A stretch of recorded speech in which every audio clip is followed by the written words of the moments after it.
ಸ್ನೇಹಿತರೆ ನಮಸ್ಕಾರ. ವಿಡಿಯೋ ಸೆಷನ್ಗೆ ಸ್ವಾಗತ. ನಾನು ಲಾರೆನ್ಸ್ ಸರ್. ಸ್ನೇಹಿತರೆ, ಈ ಒಂದು ವಿಡಿಯೋ ಸೆಷನ್ ಅಲ್ಲಿ ಲಿಕ್ವಿಡೇಷನ್ ಆಫ್ ಕಂಪನಿ ಸಂಬಂಧಪಟ್ಟಂತೆ 14 ಮಾರ್ಕ್ಸ್ ಕ್ವಶನ್ ಅಥವಾ 12 ಮಾರ್ಕ್ಸ್ ಕ್ವಶನ್ ಈಗಾಗಲೇ ಎಕ್ಸಾಮ್ ನಲ್ಲಿ ಕೇಳಿರುವಂತಹ ಪ್ರಾಬ್ಲಮ್. 2014 ಅಲ್ಲಿ 14 ಮಾರ್ಕ್ಸ್ಗೆ, 2016 ಅಲ್ಲಿ 14 ಮಾರ್ಕ್ಸ್ಗೆ ಮತ್ತೆ 2022 ನಲ್ಲಿ 12 ಮಾರ್ಕ್ಸ್ಗೆ ಕೇಳಿರುವಂತಹ ಪ್ರಾಬ್ಲಮ್ ಮಾಡೋಣ ನಾವು. ನೋಡಿ, ಪ್ರಾಬ್ಲಮ್ ಈ ರೀತಿ ಇದೆ. ಇದೊಂದು ಪ್ರಾಬ್ಲಮ್ ನೋಡಿದ್ರೆ ಗೊತ್ತಾಗ್ತಾ ಇದೆ ನಿಮಗೆ. ಬ್ಯಾಲೆನ್ಸ್ ಶೀಟ್ ಕೊಟ್ಟಿದ್ದಾರೆ ಸ್ಟಾರ್ಟಿಂಗ್ ಅಲ್ಲಿ, ಆಮೇಲೆ ಅಡಿಷನಲ್ ಇನ್ಫಾರ್ಮೇಶನ್ ನಿಮಗೆ ಕೊಟ್ಟಿದ್ದಾರೆ. ಕೊನೆಯಲ್ಲಿ ಹೇಳ್ತಾರೆ prepare liquidators final statement of accounts ಅಂತ ನಿಮಗೆ ಹೇಳ್ತಾ ಇದ್ದಾರೆ. ಪ್ರಾಬ್ಲಮ್ ಓದ್ತಿ ನೋಡಿ. ಬ್ಯಾಟ್ಲಾ company went in to liquidation on 31st March 2019. The position of the company on the date was, ಇಲ್ಲಿ ಬ್ಯಾಲೆನ್ಸ್ ಶೀಟ್ ಕೊಟ್ಟಿದ್ದಾರೆ. ಲಯಬಿಲಿಟಿ ಸೈಡ್ ಅಲ್ಲಿ 5,006% cumulative preference shares of 100 each, 5 lakh rupees. 2,000 equity shares, 2,500 equity shares of 100 each, 75 paid up, 1,87,500. 7,500 equity shares of 100 each, 60,000 rupees 60 paid up, 4,50,000. 5% mortgage debentures, 2,50,000. Outstanding debentures interest, 12,500. Sundry creditors 3,62,500 ಕೊಟ್ಟಿದ್ದಾರೆ. Total ಬಂದು liability side ಅಲ್ಲಿ 17,62,500 ಅಂತ ಕೊಟ್ಟಿದ್ದಾರೆ. ಮತ್ತೆ asset side ಅಲ್ಲಿ ಯಾವ asset ಕೊಟ್ಟಿದ್ದಾರೆ ಅಂದ್ರೆ, land and building 2,50,000, plant and missionary 6,25,000, patents 1 lakh, stock 1,35,500, sundry debtors 2,75,000, cash at bank 75,000, profit and loss account 3 lakhs rupees. Both the side totals 17,62,500. ಸ್ನೇಹಿತರೆ, ಮೊದಲು ನಾವೇನ್ ಮಾಡೋಣ ಅಂದ್ರೆ ಅಡಿಷನಲ್ ಇನ್ಫಾರ್ಮೇಶನ್ ಕಿಂತ ಮೊದಲು ಬ್ಯಾಲೆನ್ಸ್ ಶೀಟ್ ಅಲ್ಲಿ ಏನ್ ಕೊಟ್ಟಾರ ಅಂತ ನೋಡೋಣ. ನೋಡಿ, ಫಸ್ಟ್ ಹೇಳ್ತಾನೆ 5,006 ಲಯಬಿಲಿಟಿ ಸೈಡ್ ಅಲ್ಲಿ 5,006% cumulative preference shares of 100 each 5 lakhs ಅಂದ್ರೆ ಹೇಳ್ತಿದೆ. ಇಲ್ಲಿ 5 ಲಕ್ಷ ರೂಪಾಯಿ ಪ್ರಿಫರೆನ್ಸ್ ಶೇರ್ ಕ್ಯಾಪಿಟಲ್ ಇದೆ. ಪ್ರತಿ ವರ್ಷ ನಾವೇನ್ ಮಾಡ್ತೀವಿ, ಅದಕ್ಕೆ 6% ಪ್ರಿಫರೆನ್ಸ್ ಡಿವಿಡೆಂಡ್ ಕೊಡ್ತೀವಿ ಅಂತ ಅದು ಸೆಂಟೆನ್ಸ್ ಹೇಳ್ತಾ ಇದೆ. ಒಟ್ಟಿನಲ್ಲಿ ಒಬ್ಬ ಲಯಬಿಲಿಟಿಲಿ ಒಬ್ಬ ಯಾರಂದ್ರೆ ಹೋಲ್ಡರು, ಪ್ರಿಫರೆನ್ಸ್ ಶೇರ್ ಹೋಲ್ಡರು ಇರ್ತಾರೆ ಇಲ್ಲಿ ಅಂತ. Next 2,500 equity shares of 100 is 75 paid up, 7,500 equity shares of 100 is 60 paid up. ನೋಡಿ, ಈ ಎರಡು ಐಟಮ್ ಕೂಡ ಈಕ್ವಿಟಿ ಶೇರ್ಸ್ ಬಗ್ಗೆನೇ ಹೇಳ್ತಾ ಇರೋಂಥದ್ದು. 250 ಜನರದ್ದು ಒಂದು ಕ್ಲಾಸ್ ಆಫ್ ಗ್ರೂಪ್ ಇದೆ, ಒಂದು class of equity share holders ಇದ್ದಾರೆ. 7,500 equity shares ಒಂದು class of equity share holders ಇದ್ದಾರೆ. 2,500 ಏನ್ ಮಾಡ್ತಾರೆ, ಒಂದ್ರ ಬೆಲೆ 100 ರೂಪಾಯಿ ಇದ್ರೆ 75 ರೂಪಾಯಿ ಕಟ್ಟಿದ್ದಾರೆ, ಇನ್ನ 25 ರೂಪಾಯಿ ಕಟ್ಟಿಲ್ಲ, 75 ರೂಪಾಯಿ ಮಾತ್ರ ಕಟ್ಟಿದ್ದಾರೆ. 7,500 equity shares ಅವ್ರು ಏನ್ ಮಾಡ್ತಾರೆ, 100 ರೂಪಾಯಿ ಕಟ್ಟಿ ಅಂದಾಗ ಅವ್ರ ಹತ್ರ ಕಂಪನಿಯವರು ಜಸ್ಟ್ 60 rupees ಮಾತ್ರ ತಗೊಂಡಿದ್ದಾರೆ. ಅಲ್ಲಿಗೆ ಅವ್ರಿಗೂ ಇವ್ರಿಗೂ ಡಿಫರೆನ್ಸ್ ಮಾಡಿದಾಗ 2,500 equity shares ಅವರು 7,500 equity shares ಅವ್ರಕ್ಕಿಂತ 15 ರೂಪಾಯಿ ಜಾಸ್ತಿ ಕಟ್ಟಿದ್ದಾರೆ. ಎರಡು ಕೂಡ 100 ರೂಪಾಯಿನ ಬೆಲೆ. ಅವ್ರ ಕ್ಲಾಸ್ ಆಫ್ ಶೇರ್ಸ್ ಕೂಡ ಫೇಸ್ ವ್ಯಾಲ್ಯೂ ಬಂದು 100 rupees. ಇವ್ರದ್ದು 7,500 equity shareholders face value ಕೂಡ 100 rupees. ಆದ್ರೆ ಅವ್ರು 75 ರೂಪಾಯಿ ಕಟ್ಟಿದ್ದಾರೆ, ಇವ್ರು 60 ರೂಪಾಯಿ ಕಟ್ಟಿದ್ದಾರೆ. ಇವ್ರಕ್ಕಿಂತ ಅವರು 15 ರೂಪಾಯಿ ಜಾಸ್ತಿ ಕಟ್ಟಿದ್ದಾರೆ ಅಂತ ಹೇಳ್ತಾ ಇದ್ದಾರೆ ಇಲ್ಲಿ. Next 5% mortgage debentures. ಈ ಪ್ರಾಬ್ಲಮ್ ಡಿಬೆಂಚರ್ಸ್ ಕೂಡ ಇದೆ. 2,50,000 rupees ಡಿಬೆಂಚರ್, ಸಾಲ ಪತ್ರ ಕಂಪನಿಯವರು ಸಾಲ ಪಡೆಯುವಾಗ ಪಬ್ಲಿಕ್ ಇಂದ ಸಾಲ ತಗೊಂಡಿರೋದಕ್ಕೆ ಒಂದು ಡಾಕ್ಯುಮೆಂಟ್ ಕೊಡ್ತಾರೆ. ಆ ಡಾಕ್ಯುಮೆಂಟ್ ನಾವು ಸಾಲ ಪತ್ರ ಕೊಡ್ತಾರೆ, ಅದನ್ನ ಸಾಲ ಪತ್ರ ಅಂತೀವಿ. ಡಿಬೆಂಚರ್ಸ್ 2 ಲಕ್ಷ ಸಾಲ ತಗೊಂಡಿದ್ದೀವಿ, ಅದಕ್ಕೆ ಪ್ರತಿ ವರ್ಷ ಎಷ್ಟು ಬಡ್ಡಿ ಕಟ್ತೀವಿ ಅಂದ್ರೆ 5% ಪರ್ ಆನಮ್. ಒಂದು ವರ್ಷಕ್ಕೆ 5% ನಾವೇನ್ ಮಾಡ್ತೀವಿ, ಬಡ್ಡಿ ಕಟ್ತೀವಂತೆ. Outstanding debenture interest. ಈ ಡಿಬೆಂಚರ್ಸ್ಗೆ ಸಾಲ ತಗೊಂಡಿದ್ದೀವಿ, ಅವ್ರಿಗೆ ಬಡ್ಡಿ ಕೊಡಕ್ಕೆ ಬಾಕಿ ಇಟ್ಕೊಂಡಿದ್ದೀವಿ. ಒಂದ್ ವೇಳೆ ನಾವೇನೋ ಡಿಬೆಂಚರ್ಸ್ಗೆ ಕೊಡುವಂತ ಪರಿಸ್ಥಿತಿ ಬಂದ್ರೆ ಈ ಒಂದು ಪ್ರಾಬ್ಲಮ್ ಅಲ್ಲಿ, ಡಿಬೆಂಚರ್ಸ್ 2 ಲಕ್ಷ ಅಸಲ ಜೊತೆಗೆ ಪ್ರಿನ್ಸಿಪಾಲ್ ಅಮೌಂಟ್ ಜೊತೆಗೆ ನಾವು ಔಟ್ಸ್ಟ್ಯಾಂಡಿಂಗ್ ಡಿಬೆಂಚರ್ಸ್ ಕೂಡ ಸೇರಿಸಿ ಕೊಡಬೇಕಾಗತ್ತೆ.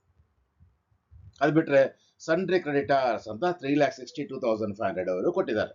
ಕ್ರೆಡಿಟರ್ಸ್ ಬಗ್ಗೆ ಇನ್ನು ಡೀಟೇಲ್ಸ್ ಅಡ್ಜಸ್ಟ್ಮೆಂಟ್ ಅಲ್ಲೂ ಇದೆ, ಆಮೇಲೆ ನಾವು ಡಿಸ್ಕಸ್ ಮಾಡೋಣ. ಲ್ಯಾಂಡ್ ಅಂಡ್ ಬಿಲ್ಡಿಂಗ್ 2,50,000 ಇದೆ, ಪ್ಲಾಂಟ್ ಅಂಡ್ ಮಿಷನರಿ 6,25,000 ಇದೆ.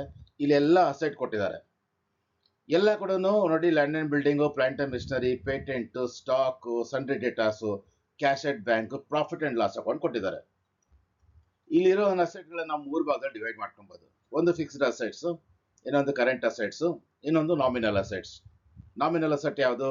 ನಾವು ಮಿಸಲೇನಿಯಸ್ ಎಕ್ಸ್ಪೆಂಡಿಚರ್ ಅಲ್ಲಿ ಏನೇನು ಯಾವ್ಯಾವ ಐಟಮ್ಸ್ ತಗೊಂತೀವಿ, discount on issue of shares and debentures, preliminary expenses, ಮತ್ತೆ profit and loss account debit balance, ಮತ್ತೆ underwriters commission, under writers commission, ಇವನ್ನೆಲ್ಲ ನಾವು ಪ್ರಿಲಿಮಿನರಿ ಏನಂತೀವಿ ನಾವು ನಾಮಿನಲ್ ಅಸೆಟ್ಸ್ ಅಂತ ಹೇಳ್ತೀವಿ. ಅಂತ ನಾಮಿನಲ್ ಅಸೆಟ್ ಇದೆ, ನಾಮಿನಲ್ ಅಸೆಟ್ನ ಮಾರಕ್ಕಾಗಲ್ಲ.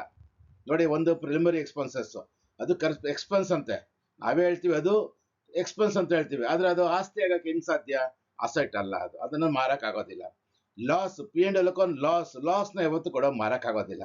ಕರೆಕ್ಟ್ ಅಲ್ವಾ? ಶೇರ್ನ ಇಶ್ಯೂ ಮಾಡುವಾಗ, ಡಿಬೆಂಚರ್ ಇಶ್ಯೂ ಮಾಡುವಾಗ ನಾವೇನಾದ್ರು ಡಿಸ್ಕೌಂಟ್ ಕೊಟ್ಟಿದ್ರೆ ಅದು ನಮಗೆ ಲಾಸ್. ಆ ಲಾಸ್ನ ತಗೊಂಡು ಇಲ್ಲಿ ಬರ್ತದೆ ಅಸೆಟ್ ಅಂತ ತೋರಿಸಿದೀವಿ ನಾವು. ಇಂಥ ಅಸೆಟ್, ನಾಮಿನಲ್ ಅಸೆಟ್ಗಳನ್ನ ನಾವು ಮಾರಕ್ಕಾಗೋದಿಲ್ಲ. ಸೊ ಅಲ್ಲಿಗೆ ಈ ಪ್ರಾಬ್ಲಮ್ ಅಲ್ಲಿ ಕ್ಯಾಶ್ ಅಟ್ ಬ್ಯಾಂಕಲ್ಲಿ ದುಡ್ಡು ಇರುತ್ತೆ, ಮಿಕ್ಕಿದೆಲ್ಲ ಅಸೆಟ್ನ ಮಾರ್ಬೋದು. Profit and loss account nominal asset ಆಗಿರೋದ್ರಿಂದ ಅದನ್ನ ಮಾರಕ್ಕೆ ಆಗಲ್ಲ. ಬನ್ನಿ ಅಡ್ಜಸ್ಟ್ಮೆಂಟ್ ಅಲ್ಲಿ ಏನ್ ಕೊಟ್ಟಿದ್ರು ನೋಡೋಣ. The liquidator is entitled to a commission of 3% on all assets realized except bank and 2% on the amount distributed to unsecured creditors. Creditors includes 17,500 for income tax and a loan of rupees 1,25,000 secured by land and buildings. Preference dividend was in arrears for 2 years. The assets were realized as follows: land and building 3 lakhs, plant and machinery 5 lakhs, patents 75,000, stock 1,50,000, sundry debtors 2 lakhs, expenses on liquidation amounting to rupees 27,250. Prepare liquidators final statement of account ಅಂತ ಹೇಳ್ತಾ ಇದ್ದಾರೆ. ಇಲ್ಲಿ ಕೊಟ್ಟಿರೋ information ಎಲ್ಲ related to the balance sheet ಸಂಬಂಧಪಟ್ಟಂತದ್ದೇ information ಕೊಟ್ಟಿದ್ದಾರೆ ಇಲ್ಲಿ. ಅದ್ರ ಜೊತೆಗೆ ಒಂದು ರೆಮ್ಯುನರೇಷನ್ ಆಡ್ ಮಾಡಿದ್ದಾರೆ. ನೋಡಿ ಏನ್ ಹೇಳ್ತಾನೆ ಅಡ್ಜಸ್ಟ್ಮೆಂಟ್ ಅಲ್ಲಿ. The liquidator is entitled to a commission of 3% on, ಇಲ್ಲಿ ರೆಮ್ಯುನರೇಷನ್ ಅಲ್ಲ, ಇಲ್ಲಿ ಕಮಿಷನ್ ಇದೆ, sorry commission. The liquidator is entitled to a commission of 3% on asset realised. Asset realised ಅಂದ್ರೆ ಅಸೆಟ್ಗಳಿಂದ ಮಾರಿ ಬಂದಂತ ಹಣ. ಇಲ್ಲಿ ಕೆಳಗಡೆ ಕೊಟ್ಟಿದ್ದಾರೆ ಯಾವ ಅಸೆಟ್ನ ಎಷ್ಟೆಷ್ಟಕ್ಕೆ ಮಾರಿದ್ದೀವಿ ಅಂತ. Land and building 3 lakhs, plant and missionary ಬಂದು 5 lakhs, ಮತ್ತೆ ಪೇಟೆಂಟು 75,000, ಸ್ಟಾಕ್ 1,50,000, ಸಂಡೇ ಡೇಟಾಸ್ ಬಂದು 2 lakhs rupees. ನೋಡಿ ಎಷ್ಟು ಅಸೆಟ್, 1 2 3 4 5 ಅಸೆಟ್ನ ಮಾರಿದ್ದೀವಿ ಅಂತ ಕೊಡ್ತಾ ಇದ್ದಾರೆ. ಹಾಗಾದ್ರೆ ನಮ್ಗೆ ಇಲ್ಲಿ ಬ್ಯಾಲೆನ್ಸ್ ಶೀಟ್ ಅಲ್ಲಿ ಎಷ್ಟು ಅಸೆಟ್ ಇದಾವೆ? ಲ್ಯಾಂಡ್ ಅಂಡ್ ಬಿಲ್ಡಿಂಗ್ 1 2 3 4 5 6 7 ಅಸೆಟ್ ಇದಾವೆ. 7 ಅಸೆಟ್ ಅಲ್ಲಿ ಏನ್ ಮಾಡ್ತಾ ಇದಾರೆ ಅವರು? 5 ಅಸೆಟ್ನ ಮಾರರು ಅಂತ ಇನ್ಫಾರ್ಮೇಶನ್ ಕೊಟ್ಟಿದ್ದಾರೆ. ಹಾಗಾದ್ರೆ 2 ಅಸೆಟ್ ಹೇಳಿಲ್ವಲ್ಲ, ಯಾವ್ದ್ರ ಬಗ್ಗೆ ಹೇಳಿಲ್ಲ? ಒಂದು ಕ್ಯಾಶ್ ಅಟ್ ಬ್ಯಾಂಕ್ ಹೇಳಿಲ್ಲ, ಮತ್ತೆ ಪ್ಲಾಂಟ್ ಅಂಡ್ ಮಿಷನ್. ಅದು ಕ್ಯಾಶ್ ಅಟ್ ಬ್ಯಾಂಕ್ ಅಲ್ಲಿ ಅಮೌಂಟ್ ವಿಡ್ರಾ ಮಾಡಕ್ಕಾಗುತ್ತೆ, ಬ್ಯಾಂಕ್ ಅಲ್ಲಿ ಮಾರಕ್ ಆಗೋದಿಲ್ಲ, ಸೊ ಅದಕ್ಕೋಸ್ಕರ ಅವ್ರು ಕೊಟ್ಟಿಲ್ಲ. ಮತ್ತೆ ಪ್ರಾಫಿಟ್ ಅಂಡ್ ಲಾಸ್ ಅಕೌಂಟ್ ಬಂದು ನಾಮಿನಲ್ ಅಸೆಟ್, ಅದನ್ನ ಲಾಸ್ನ ನಾವು ಎತ್ತು ಕೊಡೋಣ ಅಸೆಟ್ ಅಂತ ಕನ್ಸಿಡರ್ ಮಾಡಕ್ಕಾಗೋದಿಲ್ಲ, ಅದನ್ನ ನಾವು ತಗೊಳಕ್ ಹೋಗ್ಬಾರ್ದು, ಅದನ್ನ ಮಾರಕ್ಕಾಗಲ್ಲ, ಅದನ್ನ ಬಿಟ್ಬಿಡ್ಬೇಕಾಗುತ್ತೆ. ಸೊ ಅಲ್ಲೇ ಅಸೆಟ್ ಕಡೆ ಎಲ್ಲ ಕೊಟ್ಟಿದ್ದಾಗಿದೆ ಅವರು. ಸೊ ಅಂತ assets, the liquidator is entitled to a commission of 3% on all asset realised, ಎಲ್ಲ ಅಸೆಟ್ ಮಾರಿ ಬಂದಂತ ಹಣದಲ್ಲಿ ಎಕ್ಸೆಪ್ಟ್ ಬ್ಯಾಂಕ್. ನೋಡಿ ಕೆಲವೊಂದ್ಸರಿ ಇನ್ಕ್ಲೂಡಿಂಗ್ ಬ್ಯಾಂಕ್ ಬ್ಯಾಲೆನ್ಸ್ ಅಂತ ಕೊಟ್ರೆ ಸೇರಿಸ್ಕೊಳ್ಬೇಕು. ಎಕ್ಸ್ಕ್ಲೂಡಿಂಗ್ ಅಥವಾ ಎಕ್ಸೆಪ್ಟ್ ಬ್ಯಾಂಕ್ ಅಂದ್ರೆ ಬ್ಯಾಂಕ್ ನ ತಗೊಳಕ್ ಹೋಗಬಾರ್ದು. ಒಂದ್ ವೇಳೆ ಪ್ರಾಬ್ಲಮ್ ಅಲ್ಲಿ ಏನು ಹೇಳಿಲ್ಲ, ಆಲ್ ದ ಅಸೆಟ್ ರಿಯಲೈಸ್ ಅಷ್ಟೇ ಕೊಟ್ಟಿದ್ರೆ ಕ್ಯಾಶ್ ಅಟ್ ಬ್ಯಾಂಕ್ ಮತ್ತೆ ಕ್ಯಾಶ್ ಇನ್ ಹಣ ಯಾವತ್ತೂ ಕೂಡ ನಾವು ಲೆಕ್ಕಕ್ಕೆ ತಗೊಳಕ್ ಹೋಗ್ಬಾರ್ದು. ಕಮಿಷನ್ ಕ್ಯಾಲ್ಕುಲೇಟ್ ಮಾಡುವಾಗ ಲೆಕ್ಕಕ್ಕೆ ತಗೊಳಕ್ ಹೋಗ್ಬಾರ್ದು. ಸಾಮಾನ್ಯ ತಗೊಳ್ಳೋದಿಲ್ಲ ನಾವು. ಇವನು ಕೂಡ ಏನ್ ಹೇಳ್ತಾನೆ, ಬ್ಯಾಂಕ್ ನ ಬಿಟ್ಬಿಡಿ ಅಂತಾನೆ ನಾವು ಮಾಮೂಲಿಯಾಗಿ ಬಿಟ್ಬಿಡ್ತಾ ಇದ್ವಿ. ಅಸೆಟ್ ರಿಯಲೈಸ್ ಮಾರಿ ಬಂದಂತ ಹಣ ಬ್ಯಾಂಕ್ ನ ಬಿಟ್ಟು ಅಂದ್ರೆ ಈ 5 ಅಸೆಟ್ ನ ಮಾರಿದೀವಿ, ಇದ್ರ ಟೋಟಲ್ ಮೇಲೆ ನಾವೇನ್ ಮಾಡ್ಬೇಕಂದ್ರೆ 3% ಕಮಿಷನ್ ಕೊಡ್ಬೇಕಂತೆ. And 2% on amount distributed to unsecured creditors. ಯಾರು ಅನ್ಸೆಕ್ಯೂರ್ಡ್ ಕ್ರೆಡಿಟರ್ಸ್? ಅನ್ಸೆಕ್ಯೂರ್ಡ್ ಕ್ರೆಡಿಟರ್ಸ್ ಅಂದ್ರೆ ಪ್ರಿಫರೆನ್ಷಿಯಲ್ ಕ್ರೆಡಿಟರ್ಸ್ ಮತ್ತೆ ಅದರ್ ಅನ್ಸೆಕ್ಯೂರ್ಡ್ ಕ್ರೆಡಿಟರ್ಸ್ ಇಬ್ರು ಆಗ್ತಾರೆ. ಅನ್ಸೆಕ್ಯೂರ್ಡ್ ಇಬ್ಬರಿಗೂ ನಾವೇನ್ ಪೇಮೆಂಟ್ ಮಾಡ್ತೀವಿ, ಪ್ರಿಫರೆನ್ಷಿಯಲ್ ಕ್ರೆಡಿಟರ್ಸ್ಗೆ ಪೇಮೆಂಟ್ ಮಾಡಿದ್ರೆ ಅದ್ರ ಮೇಲೂ ನಾವು ಕಮಿಷನ್ ಕೊಡ್ಬೇಕು, ಇಲ್ಲಿ ಕಮಿಷನ್ ಕೊಡಬೇಕು. ಮತ್ತೆ ಒಂದ್ ವೇಳೆ ಅದರ್ ಅನ್ಸೆಕ್ಯೂರ್ಡ್ ಕ್ರೆಡಿಟರ್ಸ್ಗೆ ನಾವೇನಾದ್ರು ಪೇಮೆಂಟ್ ಮಾಡಿದ್ರೆ ಅದ್ರ ಮೇಲೂ ಕೂಡ ನಾವು ಕಮಿಷನ್ ಕೊಡಬೇಕು. ಪೂರ್ತಿ ಅಮೌಂಟ್ ಕೊಡ್ತಾ ಇದ್ರೆ ಪರ್ಸೆಂಟೇಜ್ ಡಿವೈಡೆಡ್ ಬೈ 100, ಅರ್ಧಂಬರ್ಧ ಅಮೌಂಟ್ ಕೊಡ್ತಾ ಇದ್ರೆ percentage divided by 100 plus percentage ಅಂತ ತಗೊಂಡು ನಾವು ಲೆಕ್ಕ ಮಾಡೋದು. ಮುಂದೆ ಹೋಗ್ತೀನಿ. ಕ್ರೆಡಿಟರ್ಸ್ ಇನ್ಕ್ಲೂಡ್ಸ್ ಯಾವ್ದು ಇದು ಕ್ರೆಡಿಟರ್ಸ್ ಅಂದ್ರೆ ಇಲ್ಲಿ ಸೈಡ್ ಕೊಟ್ಟ ನೋಡಿ ಲಯಬಿಲಿಟಿ ಸೈಡ್ ಅಲ್ಲಿ ಸೆಂಟ್ರಿ ಕ್ರೆಡಿಟರ್ಸ್ ಅಂತ ಎಲ್ಲ 3,65,500 ಇದೆಲ್ಲ ಅದ್ರ ಬಗ್ಗೆ ಹೇಳ್ತಾ ಇರೋದು. Creditors include 17,500 for income tax and a loan of rupees 1,25,000 secured by land and building ಅಂತ ಹೇಳ್ತಾರೆ. ಇಲ್ಲಿ ಕ್ರೆಡಿಟರ್ಸ್ ಅಂದ್ರೆ ಯಾರು? Creditors includes 17,000 for income tax ಅಂದಾಗ ನಮ್ಗೆ ಗೊತ್ತಿದೆ ನಮ್ಗೆ preferential who are the preferential creditors. Preferential creditors ಅಂದ್ರೆ ಯಾರಂದ್ರೆ the expense the amount due to the government and the employees. ಚಿಕ್ಕದಾಗಿ ಹೇಳ್ಬೇಕಂದ್ರೆ ಶಾರ್ಟ್ ಆಗಿ ಯಾವ ಗೌರ್ಮೆಂಟ್ಗೆ ನಾವೇನಾದ್ರು ಬಾಕಿ ಇದ್ರೆ ಅಥವಾ ಎಂಪ್ಲಾಯೀಸ್ಗೆ ಬಾಕಿ ಇದ್ರೆ ಆ ಅಮೌಂಟ್ನ ನಾವು ಪ್ರಿಫರೆನ್ಷಿಯಲ್ ಕ್ರೆಡಿಟರ್ಸ್ ಅಂತ ಹೇಳ್ತೀವಿ. ಗೌರ್ಮೆಂಟ್ಗೆ ಏನು ಬಾಕಿ ಇರ್ತೀವಿ? ಸಾಮಾನ್ಯ ಇನ್ಕಮ್ ಟ್ಯಾಕ್ಸ್ ಬೇಕಾಗಿರ್ತೀವಿ. ಸೊ 17,500 ಇನ್ಕಮ್ ಟ್ಯಾಕ್ಸ್ ಅಂತ ಹೇಳ್ತಾ ಇದ್ದಾನಂದ್ರೆ ಇದನ್ನ ನಾವು ಇದು ಪ್ರಿಫರೆನ್ಷಿಯಲ್ ಕ್ರೆಡಿಟರ್ಸ್ ಅಂತ ಅನ್ಕೊಳ್ಬೇಕಾಗತ್ತೆ. And a loan of rupees 1,25,000 secured by land and building. ನೋಡಿ ಲ್ಯಾಂಡ್ ಅಂಡ್ ಬಿಲ್ಡಿಂಗ್ ಇಲ್ಲಿದಲ್ಲ, ಇಲ್ಲಿ ಲ್ಯಾಂಡ್ ಅಂಡ್ ಬಿಲ್ಡಿಂಗ್ 2 ಲಕ್ಷ ರೂಪಾಯಿ ಇಲ್ಲಿದೆ, ಅದ್ರ ಬೆಲೆ ಬ್ಯಾಲೆನ್ಸ್ ಶೀಟ್ ಅಲ್ಲಿ ಬುಕ್ ವ್ಯಾಲ್ಯೂ. ಸೊ ಅದನ್ನ ಇಲ್ಲಿ ಆ ಡಾಕ್ಯುಮೆಂಟ್ ನ ಲ್ಯಾಂಡ್ ಅಂಡ್ ಬಿಲ್ಡಿಂಗ್ ನ ಡಾಕ್ಯುಮೆಂಟ್ ಯಾರಿಗೂ ಕೊಟ್ಬಿಟ್ಟು ಕಂಪನಿಯವರು ಏನ್ ಮಾಡಿದ್ದಾರೆ 1,25,000 ಲೋನ್ ತಗೊಂಡಿದ್ದಾರೆ, ಅಮೌಂಟ್ ಸಾಲ ತಗೊಂಡಿದ್ದಾರೆ ಅಂತ ಕೊಟ್ಟಿದ್ದಾರೆ ಇಲ್ಲಿ. ಮತ್ತೆ ಇನ್ನೊಂದು ಸೆಂಟೆನ್ಸ್ ಇದೆ, preference dividend was in arrears. In arrears ಅಂದ್ರೆ ಏನು? ಹಿಂಬಾಕಿ ಅಂತ, ಹಿಂದೆ ಇಟ್ಟಿರುವಂತ ಬಾಕಿ. ಅರಿಯರ್ಸ್ ಅಂದ್ರೆ ಹಿಂಬಾಕಿ ಅಂತ. ಬಾಕಿ ಎಷ್ಟು ಇಟ್ಟಿದ್ದಾರೆ ಅಂದ್ರೆ ಪ್ರಿಫರೆನ್ಸ್ ಡಿವಿಡೆಂಡ್ 2 ವರ್ಷದಿಂದ ಅವರಿಗೆ ಪ್ರಿಫರೆನ್ಸ್ ಡಿವಿಡೆಂಡ್ ಕೊಟ್ಟಿಲ್ಲ ಅಂತೆ. ಪ್ರಿಫರೆನ್ಸ್ ಡಿವಿಡೆಂಡ್ ಯಾರಿಗೆ ಕೊಡ್ತೀವಿ ನಾವು? ಪ್ರಿಫರೆನ್ಸ್ ಶೇರ್ ಹೋಲ್ಡರ್ಸ್ ಕೊಡ್ತೀವಿ. ಪ್ರಿಫರೆನ್ಸ್ ಶೇರ್ ಹೋಲ್ಡರ್ಸ್ ಎಷ್ಟು ಕೊಟ್ಟಿದ್ದಾರೆ? ಇನ್ವೆಸ್ಟ್ ಮಾಡಿದ್ದಾರೆ ನಮ್ಮಲ್ಲಿ 5 ಲಕ್ಷ ರೂಪಾಯಿ ಇನ್ವೆಸ್ಟ್ ಮಾಡಿದ್ದಾರೆ. ಪ್ರತಿ ವರ್ಷ ನಾವು ಎಷ್ಟು ಕೊಡಬೇಕು? 6%. ಪ್ರತಿ ವರ್ಷ 6% ನಾವು ಪ್ರಿಫರೆನ್ಸ್ ಡಿವಿಡೆಂಡ್ ಕೊಡಬೇಕು. ಸೊ 5 lakhs 6% ಎಷ್ಟಾಗುತ್ತೆ? 5 6 30,000 rupees ಆಗುತ್ತೆ ಒಂದು ವರ್ಷಕ್ಕೆ. ಸೊ 2 ವರ್ಷದಿಂದ ಡ್ಯೂ ಇಟ್ಟಿರೋದ್ರಿಂದ ನಾವು 2 ವರ್ಷಕ್ಕೆ ಎಷ್ಟಾಗುತ್ತೆ? 30,000 into 2 60,000 rupees ಆಗುತ್ತೆ. ಈ 60,000 ನ ಯಾವಾಗ ನಾವು ಇಲ್ಲಿ ಪ್ರಿಫರೆನ್ಸ್ ಶೇರ್ ಹೋಲ್ಡರ್ಸ್ಗೆ ಅಮೌಂಟ್ ವಾಪಸ್ ಕೊಡ್ತೀವಿ, 5 ಲಕ್ಷ ರೂಪಾಯಿ ವಾಪಸ್ ಕೊಡ್ತೀವಿ, ಆ ಟೈಮಲ್ಲಿ ಬಾಕಿ ಇರುವಂತ ಪ್ರಿಫರೆನ್ಸ್ ಡಿವಿಡೆಂಡ್ 60,000 ಕೂಡ ಸೇರಿಸಿ ಕೊಡಬೇಕಾಗತ್ತೆ. ಮತ್ತೆ ಅಸೆಟ್ಸ್ ರಿಯಲೈಸ್ ಎಲ್ಲ ಓದಿದಾಗಿದೆ. ಲಾಸ್ಟ್ ಅಲ್ಲಿ ಎಕ್ಸ್ಪೆನ್ಸಸ್ ಆನ್ ಲಿಕ್ವಿಡೇಷನ್ ಬಂದು 27,250 ಅಂತ. ಸೊ ಎಕ್ಸ್ಪೆನ್ಸಸ್ ನ ನಾವು ಕೊಡೋಣ. Prepare liquidators final statement of accounts. ಬನ್ನಿ ಇವಾಗ liquidator final statement of accounts ಮಾಡೋಣ. ಸ್ನೇಹಿತರೆ, ಲಿಕ್ವಿಡೇಷನ್ ಸ್ಟೇಟ್ಮೆಂಟ್ ನ ಮಾಡೋ ಮುಂಚೆ ನಾವು ಈ ಪ್ರಾಬ್ಲಮ್ ಅಲ್ಲಿ ಕ್ರೆಡಿಟರ್ಸ್ ಬಗ್ಗೆ ಡೀಟೇಲ್ಸ್ ಕೊಟ್ಟಿದ್ದಾರೆ. ನಮಗೆ ಕ್ರೆಡಿಟರ್ಸ್ ಬಗ್ಗೆ ಇಲ್ಲಿ ಸ್ವಲ್ಪ ಕ್ಯಾಲ್ಕುಲೇಷನ್ಸ್ ಮಾಡಬೇಕಾಗತ್ತೆ. ಯಾಕೆ ಅಂದ್ರೆ ಪ್ರಾಬ್ಲಮ್ ಅಲ್ಲಿ ಕ್ರೆಡಿಟರ್ಸ್ ಕೊಟ್ಟಿದ್ದಾರೆ, ಮತ್ತೆ ಟ್ಯಾಕ್ಸ್ ಕಟ್ತಾ ಇದೀವಿ ಅಂತ ಹೇಳ್ತಾ ಇದ್ದಾರೆ, ಮತ್ತೆ ಸೆಕ್ಯೂರ್ಡ್ ಅಂತ ಹೇಳಿದ್ದಾರೆ. ನಮ್ಮ ಆರ್ಡರ್ ಆಫ್ ಪೇಮೆಂಟ್ ಅಲ್ಲಿ 3 ತರ ಕ್ರೆಡಿಟರ್ಸ್ ಬರ್ತವೆ. ಒಂದು ಸೆಕ್ಯೂರ್ಡ್ ಕ್ರೆಡಿಟರ್ಸ್, ಒಂದು ಪ್ರಿಫರೆನ್ಷಿಯಲ್ ಕ್ರೆಡಿಟರ್ಸ್, ಇನ್ನೊಂದು ಬಂದು ಅದರ್ ಅನ್ಸೆಕ್ಯೂರ್ಡ್ ಕ್ರೆಡಿಟರ್ಸ್ ಅಂತ. ಈ ಮೂರರದು ಅಮೌಂಟ್ ಸಪ್ರೇಟ್ ಆಗಿ ನಮ್ಗೆ ಗೊತ್ತಾಗ್ಬಿಟ್ರೆ ಆ ಅಮೌಂಟ್ ಕೊಡುವಾಗ ನಮ್ಗೆ ಈಸಿ ಆಗುತ್ತೆ. ನೋಡಿ, ಈ ಪ್ರಾಬ್ಲಮ್ ಅಲ್ಲಿ ನಾನು ಮೊದಲು ಕ್ಲಾಸಿಫಿಕೇಶನ್ ಹೆಂಗ್ ಮಾಡ್ತೀವಿ ಅಂತ ಒಂದ್ಸರಿ ಹೇಳ್ತೀನಿ. ಕ್ರೆಡಿಟರ್ಸ್ ನ ನಾವು 2 ಭಾಗದಲ್ಲಿ ಡಿವೈಡ್ ಮಾಡ್ತೀವಿ. ಒಂದು ಬಂದು ಸೆಕ್ಯೂರ್ಡ್ ಕ್ರೆಡಿಟರ್ಸ್, ಇನ್ನೊಂದು ಬಂದು ಅನ್ಸೆಕ್ಯೂರ್ಡ್ ಕ್ರೆಡಿಟರ್ಸ್ ಅಂತ. ಮತ್ತೆ ಸೆಕ್ಯೂರ್ಡ್ ಕ್ರೆಡಿಟರ್ಸ್ ನ ಮತ್ತೆ 2 ಭಾಗದಲ್ಲಿ ಡಿವೈಡ್ ಮಾಡ್ತೀವಿ. ಯಾರು? ಸೆಕ್ಯೂರ್ಡ್ ಕ್ರೆಡಿಟರ್ಸ್ ನ 2 ಭಾಗದಲ್ಲಿ ನಾವು ಡಿವೈಡ್ ಮಾಡ್ತೀವಿ. There are 2 types of secured creditors. One is fully secured creditors, another is partly secured creditors. ಇದು ಬಂದು secured creditors classification. Unsecured creditors ನ ನಾವೇನ್ ಮಾಡ್ತೀವಿ? Divided into two types. One is preferential creditors and other unsecured creditors. So ಇಲ್ಲಿ ನಮಗೆ problem ಅಲ್ಲಿ detail clear ಆಗಿ ಕೊಟ್ಟಿದ್ದಾರೆ, ಬ್ಯಾಲೆನ್ಸ್ ಶೀಟ್ ಅಲ್ಲಿ ಕೊಟ್ಟಿದ್ದಾರೆ. ಟೋಟಲ್ ಕ್ರೆಡಿಟರ್ಸ್ ಎಷ್ಟಿದೆ ಅಂತ ಇಲ್ಲಿ 3,65,000 ಅಂತ ಇಲ್ಲಿ ಹೇಳ್ತಾರೆ. ನೋಡಿ, ಲಾಸ್ಟ್ ಐಟಮ್ ಲಯಬಿಲಿಟಿ ಸೈಡ್ ಅಲ್ಲಿ 3,65,000 ಕೊಡ್ತಾನೆ. ಹಾಗಾದ್ರೆ ಟೋಟಲ್ ಕ್ರೆಡಿಟರ್ಸ್ ಎಷ್ಟಿದೆ? ಮಾತ್ರ 3,65,500 ಇದೆ.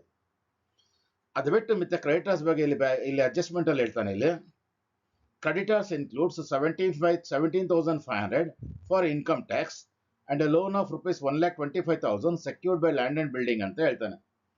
ಇಲ್ಲಿ security land and building document ನ ಅವ್ರಿಗೆ ಗಿರ್ವಿ ಇಟ್ಟು ನಾವು ತಂದಿರುವಂತ ಸಾಲ 1,25,000 ಅದನ್ನ ನಾವು ಸೆಕ್ಯೂರ್ಡ್ ಕ್ರೆಡಿಟರ್ಸ್ ಅಂತ ಹೇಳ್ತೀವಿ. ಹಾಗಾದ್ರೆ ಇಲ್ಲಿ ಸೆಕ್ಯೂರ್ಡ್ ಕ್ರೆಡಿಟರ್ಸ್ ಎಷ್ಟಿದೆ? ಇಲ್ಲಿ 1,25,000 ಇದೆ. ಸೊ ಟೋಟಲ್ ಸಾಲ ಕ್ರೆಡಿಟರ್ಸ್ 3,65,500 ಇದೆ. ಅದರಲ್ಲಿ ಸೆಕ್ಯೂರ್ಡ್ ಎಷ್ಟಿದೆ? 1,25,000 ಇದೆ. ಹಾಗಾದ್ರೆ 3,65,500 ಅಲ್ಲಿ ಸೆಕ್ಯೂರ್ಡ್ ನ ಲೆಸ್ ಮಾಡ್ಬಿಟ್ರೆ ನಮ್ಗೆ ಅನ್ಸೆಕ್ಯೂರ್ಡ್ ಸಿಗುತ್ತೆ. 3,62,500 ಮೈನಸ್ 1,25,000 ಮಾಡಿದಾಗ ನಮ್ಗೆ ಅನ್ಸೆಕ್ಯೂರ್ಡ್ ಎಷ್ಟಾಗುತ್ತೆ ಅಂದ್ರೆ ಇಲ್ಲಿ 2,37,500 rupees ನಮಗೆ ಉಳಿದಿರತ್ತೆ.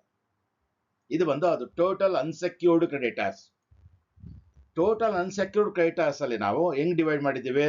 ಒಂದ್ ಕಡೆ ಪ್ರಿಫರೆನ್ಷಿಯಲ್ ಅಂತ ಮಾಡಿದೀವಿ, ಅದರ್ ಅನ್ಸೆಕ್ಯೂರ್ಡ್ ಕ್ರೆಡಿಟರ್ಸ್ ಅಂತ ಮಾಡಿದೀವಿ. ಇಲ್ಲಿ ಪ್ರಿಫರೆನ್ಷಿಯಲ್ ಅಂದಾಗ ಯಾರು? The amount due to the government and the employees, preferential creditors ಅಂತ ಶಾರ್ಟ್ ಆಗಿ ನಾವು ಹೇಳೋದು. ಇಲ್ಲಿ ಗೌರ್ಮೆಂಟ್ಗೆ ಅಮೌಂಟ್ ಟ್ಯಾಕ್ಸ್ ಬಾಕಿ ಅಂತ ಹೇಳ್ತಾ ಇದ್ದಾರೆ, ಅದಾಗ ಅದು preferential creditors. C creditors include 17,000 income tax ಅಂತಂದ್ರೆ ಪ್ರಿಫರೆನ್ಷಿಯಲ್ ಕ್ರೆಡಿಟರ್ಸ್ ಈ ಪ್ರಾಬ್ಲಮ್ ಅಲ್ಲಿ ಕೊಟ್ಟಿದ್ದಾರೆ 17,500 ನ ಪ್ರಿಫರೆನ್ಷಿಯಲ್ ಕ್ರೆಡಿಟರ್ಸ್ ಅಂತ ನಾವು ಅನ್ಕೊಳ್ತೀವಿ. ಹಾಗಾದ್ರೆ 2,37,500 ಅನ್ಸೆಕ್ಯೂರ್ಡ್ ಕ್ರೆಡಿಟರ್ಸ್ ಅಲ್ಲಿ ಪ್ರಿಫರೆನ್ಷಿಯಲ್ ಕ್ರೆಡಿಟರ್ಸ್ ಬಂದು 17,500 ಆದ್ರೆ ಮಿಕ್ಕಿದ ಅಮೌಂಟ್ ಏನಾಗಿರುತ್ತೆ? ಉಳಿದಿದ್ದ ಅಮೌಂಟ್ ಎಷ್ಟಾಗುತ್ತೆ? 2,20,000 ಬರುತ್ತೆ. ಇದನ್ನ ಬಂದು ಅದರ್ ಅನ್ಸೆಕ್ಯೂರ್ಡ್ ಕ್ರೆಡಿಟರ್ಸ್ ಅಂತ ಹೇಳ್ಕೊತೀವಿ. ಮತ್ತೆ ಈ ಕಡೆ ಬಂದಾಗ ಸೆಕ್ಯೂರ್ಡ್ ಕ್ರೆಡಿಟರ್ಸ್ ನಾವೇನ್ ಮಾಡ್ತಾ ಇದೀವಿ? ಫುಲ್ಲಿ ಸೆಕ್ಯೂರ್ಡ್ ಮತ್ತೆ ಪಾರ್ಟ್ಲಿ ಸೆಕ್ಯೂರ್ಡ್ ಕ್ರೆಡಿಟರ್ಸ್ ಅಂತ ಡಿವೈಡ್ ಮಾಡ್ತಾ ಇದೀವಿ. ಯಾವಾಗ ನಮ್ಗೆ ಗೊತ್ತಾಗತ್ತೆ ಒಂದು ಸೆಕ್ಯೂರ್ಡ್ ಕ್ರೆಡಿಟರ್ಸ್ ಫುಲ್ಲಿ ಸೆಕ್ಯೂರ್ಡ್ ಅಥವಾ ಪಾರ್ಟ್ಲಿ ಸೆಕ್ಯೂರ್ಡ್ ಅಂದ್ರೆ ಯಾವ ಅಸೆಟ್ ನಾವು ಮಾರೋವರೆಗೂ ಅದು ಫುಲ್ಲಿ ಸೆಕ್ಯೂರ್ಡ್ ಪಾರ್ಟ್ಲಿ ಸೆಕ್ಯೂರ್ಡ್ ಅಂತ ಗೊತ್ತಾಗೋದಿಲ್ಲ. ಮಾರಿದಾಗ ಸಾಲಕ್ಕಿಂತ ಜಾಸ್ತಿ ಮಾರಿದ್ರೆ ಅದು ಫುಲ್ಲಿ ಸೆಕ್ಯೂರ್ಡ್. ಮಾರುವಾಗ ಸಾಲದ ಅಮೌಂಟ್ಗಿಂತ ಅಸೆಟ್ ಕಡಿಮೆ ಸೇಲ್ ಆದ್ರೆ ಅದು ಬಂದು ಪಾರ್ಟ್ಲಿ ಸೆಕ್ಯೂರ್ಡ್. ಇದು ಯಾಕೆ ಬೇಕು ನಮ್ಗೆ ಪಾರ್ಟ್ಲಿ ಸೆಕ್ಯೂರ್ಡ್ ಅಂತ ಫುಲ್ಲಿ ಸೆಕ್ಯೂರ್ಡ್ ಅಂದಾಗ? ಫುಲ್ಲಿ ಸೆಕ್ಯೂರ್ಡ್ ಹೆಚ್ಚಕ್ಕೆ ಮಾರಿದ್ರೆ ನಮ್ಗೆ ಏನ್ ಪ್ರಾಬ್ಲಮ್ ಇಲ್ಲ, ಅವ್ರು ಸಾಲ ಕೊಡ್ತೀವಿ, ಮಿಕ್ಕಿದ ಅಮೌಂಟ್ ನಾವು ಇಟ್ಕೊಳ್ತೀವಿ. ಕಡಿಮೆ ಮಾಡಿದಾಗ ಏನ್ ಮಾಡ್ತೀವಿ ಅಂದ್ರೆ ಅಷ್ಟು ಅಮೌಂಟ್ ಆರ್ಡರ್ ನಂಬರ್ 1 ನಲ್ಲಿ ಸೆಕ್ಯೂರ್ಡ್ ಕ್ರೆಡಿಟರ್ಸ್ ಅಂತ ಕೊಟ್ಟು ಉಳಿದ ಬಾಕಿನ ನಾವು ಆರ್ಡರ್ ನಂಬರ್ 6 ಅಲ್ಲಿ ಅದರ್ ಸೆಕ್ಯೂರ್ಡ್ ಕ್ರೆಡಿಟರ್ಸ್ಗೆ ಆ ಬಾಕಿ ಅಮೌಂಟ್ ನ ಸೇರಿಸಿ ಅವ್ರಿಗೆ ಹೆಂಗೆ ನಾವು ದುಡ್ಡು ಕೊಡ್ತೀವೋ ಅದೇ ರೀತಿಯಲ್ಲಿ ಅವ್ರಿಗೆ ಕೊಡ್ತೇವೆ ಅಂತ. ಈ ಪ್ರಾಬ್ಲಮ್ ಅಲ್ಲಿ ಏನಾಗಿದೆ? ಸಾಲ ಇರೋದು 1,25,000. ಸಾಲ ಇರೋದು 1,25,000. ನಾವು ಮಾರ್ತಾ ಇರೋದು ಎಷ್ಟಿಲ್ಲಿ? 3 ಲಕ್ಷಕ್ಕೆ ಮಾರ್ತಾ ಇದೀವಿ. ಅಡ್ಜಸ್ಟ್ಮೆಂಟ್ ಕೊಟ್ಟು ನೋಡಿ, the assets for realised as follows ಅಲ್ಲಿ ಲ್ಯಾಂಡ್ ಅಂಡ್ ಬಿಲ್ಡಿಂಗ್ 3 ಲಕ್ಷಕ್ಕೆ ಮಾರ್ತಾ ಇರೋದು. 1,25,000 ಸಾಲ, 3 ಲಕ್ಷ ಅಸೆಟ್ ಅಂದಾಗ ಜಾಸ್ತಿಗೆ ಮಾರ್ತಾ ಇದೀವಿ. ಅದು ಇದಕ್ಕೇನಂತ ಕರಿತೀವಿ ಅಂದ್ರೆ ಫುಲ್ಲಿ ಸೆಕ್ಯೂರ್ಡ್ ಕ್ರೆಡಿಟರ್ಸ್ ಅಂತ ಹೇಳ್ತಾರೆ. ಸ್ನೇಹಿತರೆ, ಏನೇ ಇರಲಿ ಈ ಒಂದು ಕ್ಲಾಸಿಫಿಕೇಶನ್ ನಮಗೆ ಸೆಕ್ಯೂರ್ಡ್ ಕ್ರೆಡಿಟರ್ ಎಷ್ಟು? 1,25,000. ಪ್ರಿಫರೆನ್ಷಿಯಲ್ ಕ್ರೆಡಿಟರ್ಸ್ ಎಷ್ಟು? 17,500. ಅದರ್ ಅನ್ಸೆಕ್ಯೂರ್ಡ್ ಕ್ರೆಡಿಟರ್ಸ್ ಎಷ್ಟು? 2,20,000. ಇದು 3 ಐಟಮ್ ನಮಗೆ ಕ್ಲಿಯರ್ ಮಾಡ್ಕೊಂಡ್ಬಿಟ್ರೆ ಆ ಸ್ಟೇಟ್ಮೆಂಟ್ ನ ಮಾಡುವಾಗ ನಮಗೆ ಈಸಿ ಆಗ್ಬಿಡುತ್ತೆ. ಇವಾಗ ಬನ್ನಿ ಸ್ಟೇಟ್ಮೆಂಟ್ ಕ್ರಿಯೇಟ್ ಮಾಡೋಣ. ಸ್ಟೇಟ್ಮೆಂಟ್ ನ ಪ್ರಿಪೇರ್ ಮಾಡೋಣ. ಪ್ರಾಬ್ಲಮ್ ಈ ಕಡೆ ಇದೆ, ಸ್ಟೇಟ್ಮೆಂಟ್ ಬಲಗಡೆ ಮಾಡ್ತೀನಿ ನಾನು. Liquidators final statement of accounts ನಿಮ್ಗೆ ಗೊತ್ತಿದೆ. It's consist of 4 columns and the captions were particulars, amount, particulars and amount. ಒಂದ್ ಸೈಡ್ ನಾವು ರೆಸಿಟ್ ಸೈಡ್ ಅಂತ ಹೇಳ್ತೀವಿ, ಇನ್ನೊಂದ್ ಸೈಡ್ ನ ಪೇಮೆಂಟ್ ಸೈಡ್ ಅಂತ ಹೇಳ್ತೀವಿ. ದುಡ್ಡು ಬರೋದೆಲ್ಲ ಈ ಕಡೆ ಬರಿತೀವಿ, ದುಡ್ಡು ಬರೆದಿರೋದೆಲ್ಲ ಈ ಕಡೆ ಬರಿತೀವಿ. ಸ್ಟಾರ್ಟ್ ಮಾಡೋಣವಾ? ಸ್ಟೇಟ್ಮೆಂಟ್ ರೆಸಿಟ್ ಸ್ಟೇಟ್ ಮಾಡುವಾಗ ಮುಂಚೆ ನಾವೇನ್ ಮಾಡಬೇಕು? ಎಲ್ಲದಕ್ಕಿಂತ ಮುಂಚೆ ಪ್ರಾಬ್ಲಮ್ ಅಲ್ಲಿ cash in and cash at bank ಕೊಟ್ಟಿದ್ದಾರೋ ಇಲ್ವೋ ಅಂತ ಚೆಕ್ ಮಾಡಬೇಕು. ನಾವು ಅನಲೈಸ್ ಮಾಡಿದೀವಿ ಪ್ರಾಬ್ಲಮ್. ಕ್ಯಾಶ್ ಇನ್ ಹ್ಯಾಂಡ್ ಕೊಟ್ಟಿಲ್ಲ, ಆದರೆ ಇಲ್ಲಿ ಕ್ಯಾಶ್ ಎಟ್ ಬ್ಯಾಂಕ್ ಅಂತ ಅಮೌಂಟ್ ಕೊಟ್ಟಿದ್ದಾರೆ. 75,000 ಕ್ಯಾಶ್ ಎಟ್ ಬ್ಯಾಂಕ್ ಅಂತ ಕೊಟ್ಟಿದ್ದಾರೆ. ಆ ಅಮೌಂಟ್ ನಾವೇನ್ ಮಾಡ್ಬೇಕು? 75,000 ಫಸ್ಟ್ ನಾವೇನು ರೆಕಾರ್ಡ್ ಮಾಡ್ಕೊಳ್ಬೇಕು. 75,000 ರೆಕಾರ್ಡ್ ಮಾಡ್ಕೊಳ್ಬೇಕು. ಕ್ಯಾಶ್ ಎಟ್ ಹ್ಯಾಂಡ್ ಕೊಟ್ಟಿಲ್ಲ. ಇವಾಗ ನಾವು ಅಸೆಟ್ ನ ಅದು cash in hand cash at record ಆಗ್ಬಿಟ್ರೆ ಯಾವ ಅಸೆಟ್ ನ ಮಾರಿದೀವಿ ಅದನ್ನೆಲ್ಲ ರೆಕಾರ್ಡ್ ಮಾಡಬೇಕು. ಸೊ ಯಾವುದೇ ಕಾರಣಕ್ಕೂ ನಾವು ಲ್ಯಾಂಡ್ ಅಂಡ್ ಬಿಲ್ಡ್ ಇದು book values balance sheet amount ನ ತಗೊಳ್ಬಾರ್ದು. ಅವ್ರು ಮಾರಿರೋ ಅಮೌಂಟ್ ಕೊಟ್ಟಿರ್ತಾರೆ ಎಷ್ಟಕ್ಕೆ ಮಾರಿದೀವಿ ಅಂತ, ಇಂಡಿವಿಜುವಲ್ ಆಗಿ ಕೊಟ್ಟರೆ ಇಂಡಿವಿಜುವಲ್ ಆಗಿ ಬರ್ಕೊಳ್ಳೋದು, ರೆಕಾರ್ಡ್ ಮಾಡೋದು. ಎಲ್ಲ ಕಲೆಕ್ಟಿವ್ ಆಗಿ ಇಷ್ಟು ಬಂದಿದೆ ಅಂತ ಹೇಳಿದ್ರೆ ಅಷ್ಟು ಅಮೌಂಟ್ನ ನಾವು ರೆಕಾರ್ಡ್ ಮಾಡೋದು. ಇಲ್ಲಿ ನೋಡಿ, the asset were follows realised as follows. Land and building asset realise ಯಾವುದಂದ್ರೆ ಲ್ಯಾಂಡ್ ಅಂಡ್ ಬಿಲ್ಡಿಂಗು 3 lakhs ಅಂತೆ, plant and machinery 5 lakhs rupees ಅಂತೆ. ನೆಕ್ಸ್ಟ್ ಇದೆ ಪೇಟೆಂಟ್ಸ್ ಇದೆ 75,000. ನೆಕ್ಸ್ಟ್ ಸ್ಟಾಕ್ ಇದೆ, ಸ್ಟಾಕ್ 1,50,000. ಮತ್ತೆ ಡೆಟಾಸ್ ಇದೆ, ಮತ್ತೆ 2 lakhs rupees ಇದೆ. ಸೊ ಕೊಟ್ಟರೆ 7 ಅಸೆಟ್ ಕೊಟ್ಟಿದ್ದಾರೆ. ಅಸೆಟ್ ಸೈಡ್ ಅಲ್ಲಿ 7ರಲ್ಲಿ 5 ಅಸೆಟ್ ಮಾರಿದೀವಿ, ಕ್ಯಾಶ್ ಅಂಡ್ ಬ್ಯಾಂಕ್ ನ ದುಡ್ಡನ್ನ ತಗೊಂಡು ಇಟ್ಕೊಂಡಿದೀವಿ. ಇನ್ನೊಂದು ಬಂದು nominal asset we should not consider. Nominal asset ಯಾವ್ದು? Includes what? Preliminary expenses, discount on issue of shares and debentures, debit balance of profit and loss account, last ಅಲ್ಲಿ underwriters commission. ಈ 4 ಸಾಮಾನ್ಯ ಜ್ಞಾಪಕ ಇಟ್ಕೊಂಡ್ರೆ ಸಾಕು. ಹಂಗೇನೆ ಇದ್ರೆ ಅದನ್ನ ನಾವು ಮಾರಕ್ಕಾಗೋದಿಲ್ಲ, ಅದರಿಂದ ಅದನ್ನ ಬಿಟ್ಬಿಡ್ತೇವೆ. ಸೊ ಇನ್ಯಾವುದು ದುಡ್ಡು ಬರುವಂತ ಒಂದು ಸೆಂಟೆನ್ಸ್ ಪ್ರಾಬ್ಲಮ್ ಅಲ್ಲಿ ಎಲ್ಲೂ ಕೊಡದೇ ಇರೋದ್ರಿಂದ ಸ್ವಲ್ಪ ಜಾಗ ಬಿಟ್ಟು ನಾನೇನ್ ಮಾಡ್ತೀನಿ, ಟೋಟಲ್ ಮಾಡ್ಕೊಂಡ್ಬಿಡ್ತೀನಿ. ಟೋಟಲ್ ಎಷ್ಟಾಗ್ತಾ ಇದೆ ಇಲ್ಲಿ? 13 lakhs rupees ಆಗ್ತಾ ಇದೆ. ಸೊ ಅಲ್ಲಿಗೆ ಲಿಕ್ವಿಡೇಟರ್ ಕೈಲಿ ಎಷ್ಟು ಬಂದಿದೆ ದುಡ್ಡು? 13 ಲಕ್ಷ ರೂಪಾಯಿ ಬಂದಿದೆ. ಈ 13 ಲಕ್ಷನ ನಾವು according to section 53 of I B C ಕೋಡಲ್ಲಿ ಏನು ಹೇಳ್ತಾರೋ ಅದು ಆರ್ಡರ್ ಪ್ರಕಾರ ನಾವು ದುಡ್ಡನ್ನ ಕೊಡ್ತಾ ಬರೋಣ. ಹಾಗಾದ್ರೆ ನನ್ನ ಕೈಯಲ್ಲಿ ಎಷ್ಟು ಅಮೌಂಟ್ ಇದೆ? ಬ್ಯಾಲೆನ್ಸ್ ಅಮೌಂಟು 13 ಲ್ಯಾಕ್ಸ್ ಇದೆ. ಸ್ನೇಹಿತರೆ, ಹಾಗಾದ್ರೆ ಆರ್ಡರ್ ಪ್ರಕಾರ ಯಾರು ಫಸ್ಟ್ ಕೊಡ್ಬೇಕಂತ ನಮ್ಗೆ ಗೊತ್ತಿದೆ. ಈಗಾಗಲೇ ಇಷ್ಟೊಂದು ಲೆಕ್ಕ ಮಾಡಿದ್ದೀವಿ, ನಮಗೆಲ್ಲ ಗೊತ್ತಿದೆ. ಫಸ್ಟು ಸೆಕ್ಯೂರ್ಡ್ ಕ್ರೆಡಿಟರ್ಸ್ಗೆ ಕೊಡಬೇಕು. ಪ್ರಾಬ್ಲಮಲ್ಲಿ ಸೆಕ್ಯೂರ್ಡ್ ಕ್ರೆಡಿಟರ್ಸ್ ಕೊಟ್ಟಿದ್ದಾರೆ ಇಲ್ಲಿ. ಹೌದು, ಪ್ರಾಬ್ಲಮಲ್ಲಿ ಸೆಕ್ಯೂರ್ಡ್ ಕ್ರೆಡಿಟರ್ಸ್ ಅಂತ ಕೊಟ್ಟಿದ್ದಾರೆ. ಎಷ್ಟು ಕೊಟ್ಟಿದ್ದಾರೆ? ಎಷ್ಟಕ್ಕೆ ಸೆಕ್ಯೂರ್ಡ್ ಕ್ರೆಡಿಟರ್ಸ್? ಅವಾಗ ಲೆಕ್ಕ ಮಾಡಿದ್ವಲ್ಲ ನಾವು, 1,25,000. ನೋಡಿ, 1,25,000ನ ಕೊಟ್ಬಿಡೋಣ. ಸೆಕ್ಯೂರ್ಡ್ ಕ್ರೆಡಿಟರ್ಸ್ 1,25,000ನ ಕೊಟ್ಬಿಟ್ರೆ ನಮ್ಮ ಹತ್ರ ಎಷ್ಟು ಉಳಿದಿರತ್ತೆ? ಇನ್ನು ಅಮೌಂಟು ಹೊರಗಡೆ ಬಂದು ಲೆಸ್ ಮಾಡ್ಕೊಳ್ಳಿ. ಇನ್ನು 11,75,000 ಉಳಿದಿದೆ. ಸೊ ಆರ್ಡರ್ನ ಆ ಒಂದು ಹೈರಾರ್ಕಿ ಆರ್ಡರ್ ಏನಿದೆ, ಪೇಮೆಂಟ್ ಆರ್ಡರು, ಅದನ್ನು ನಾವು ಮೈಂಡಲ್ಲಿ ಇಟ್ಕೊಂಡು ನಮ್ಗೆ ಜ್ಞಾಪಕ ಇಟ್ಕೊಬೇಕು. ಅದ್ರ ಪ್ರಕಾರನೇ ಕೊಡಬೇಕು. ಸೊ ಹಂತ ಒಂದಲ್ಲಿ ಫಸ್ಟ್ ಸ್ಟೇಜಲ್ಲಿ ಸೆಕ್ಯೂರ್ ಕ್ರೆಡಿಟರ್ಸ್ ಕೊಡಬೇಕು, ಕೊಟ್ಟಿದ್ದಾಯ್ತು. ನೆಕ್ಸ್ಟ್ ಯಾರು ಕೊಡಬೇಕು? ಎರಡನೇ ಹಂತದಲ್ಲಿ ಲಿಕ್ವಿಡೇಷನ್ ಎಕ್ಸ್ಪೆನ್ಸಸ್ ಕೊಡಬೇಕು. ಲಿಕ್ವಿಡೇಷನ್ ಎಕ್ಸ್ಪೆನ್ಸಸ್ ಪ್ರಾಬ್ಲಮಲ್ಲಿ ಕೊಟ್ಟಿದ್ದಾರೆ, ಈ ಲಾಸ್ಟಲ್ಲಿ ಕೊಟ್ಟಿದ್ದಾರೆ. Expenses on liquidation amounting to rupees 27,250 ಅಂತ ಕೊಟ್ಟಿದ್ದಾರೆ.